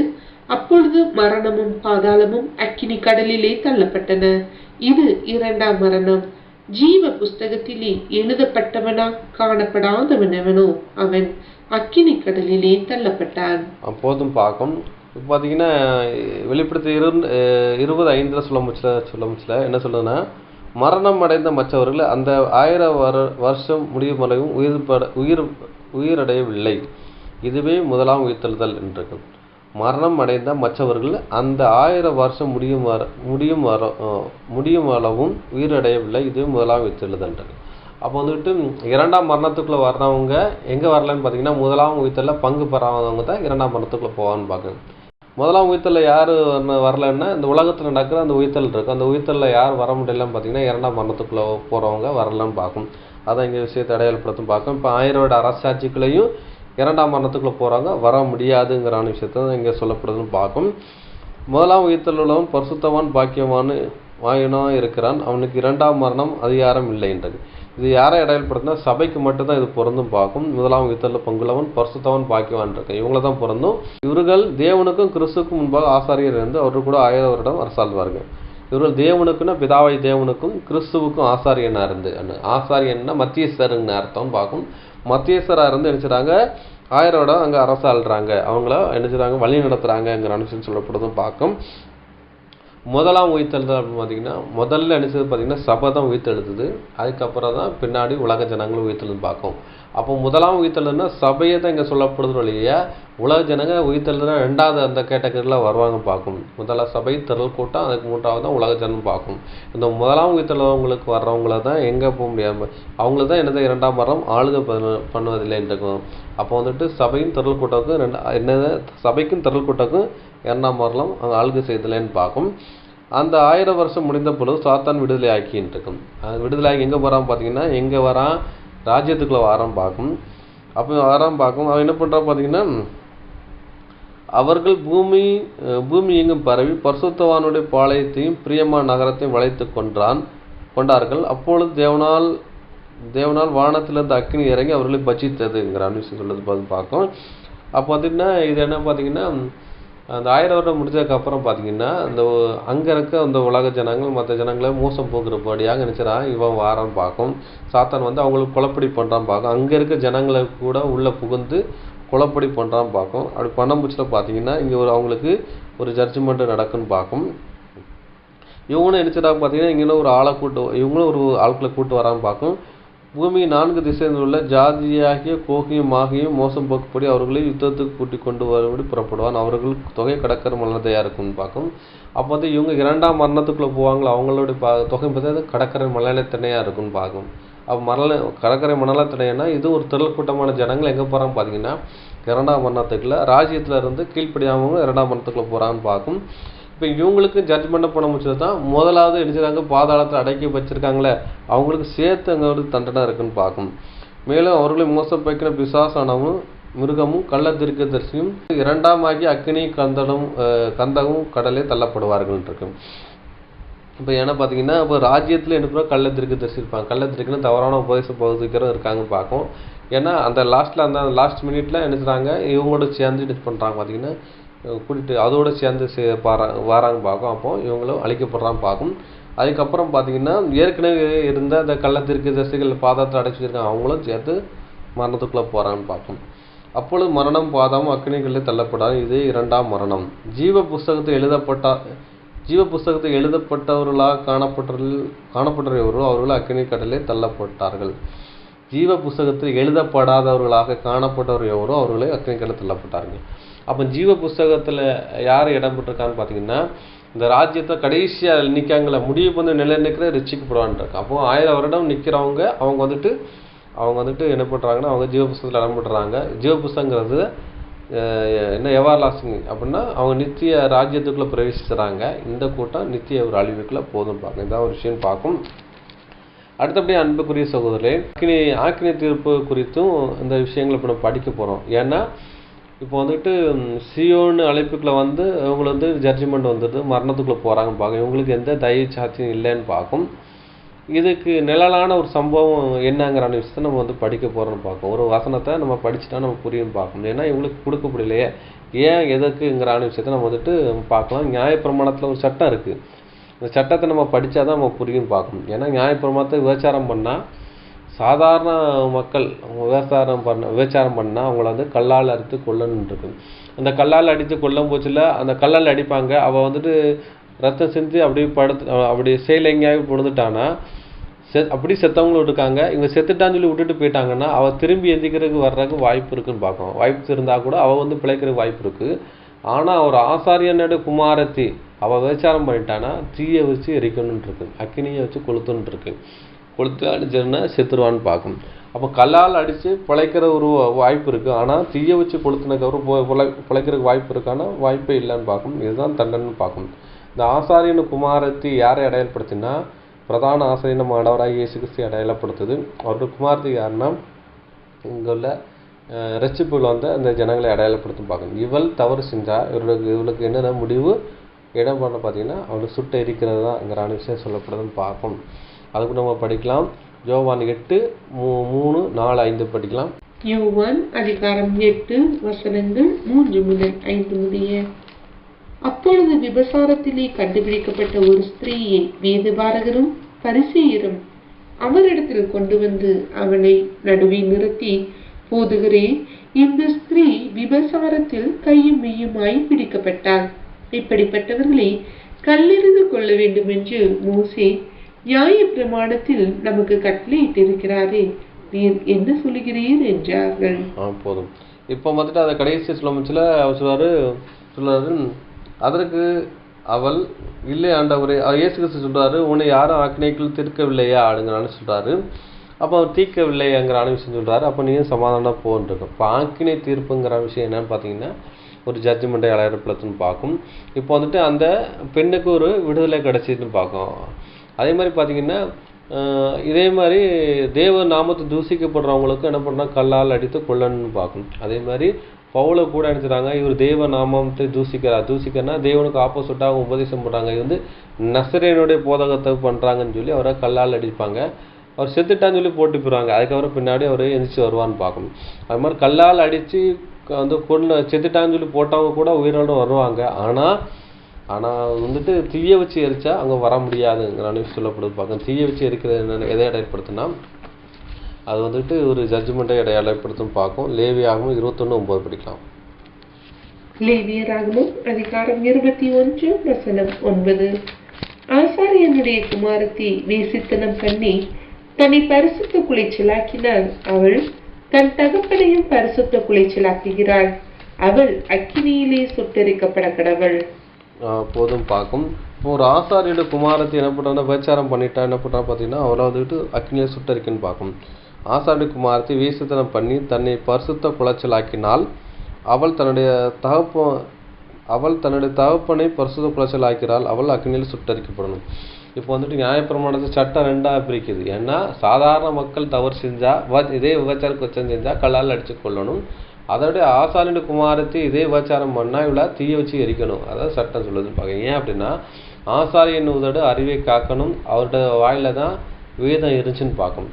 ஆசாரியன் என்ன பண்ணுவான்னா தன்னை குமாரத்துக்கு சத்திய வேதத்தை என்ன சொல்வது அவருக்கு சொல்லிக் கொடுப்பான்னு பார்க்கணும்.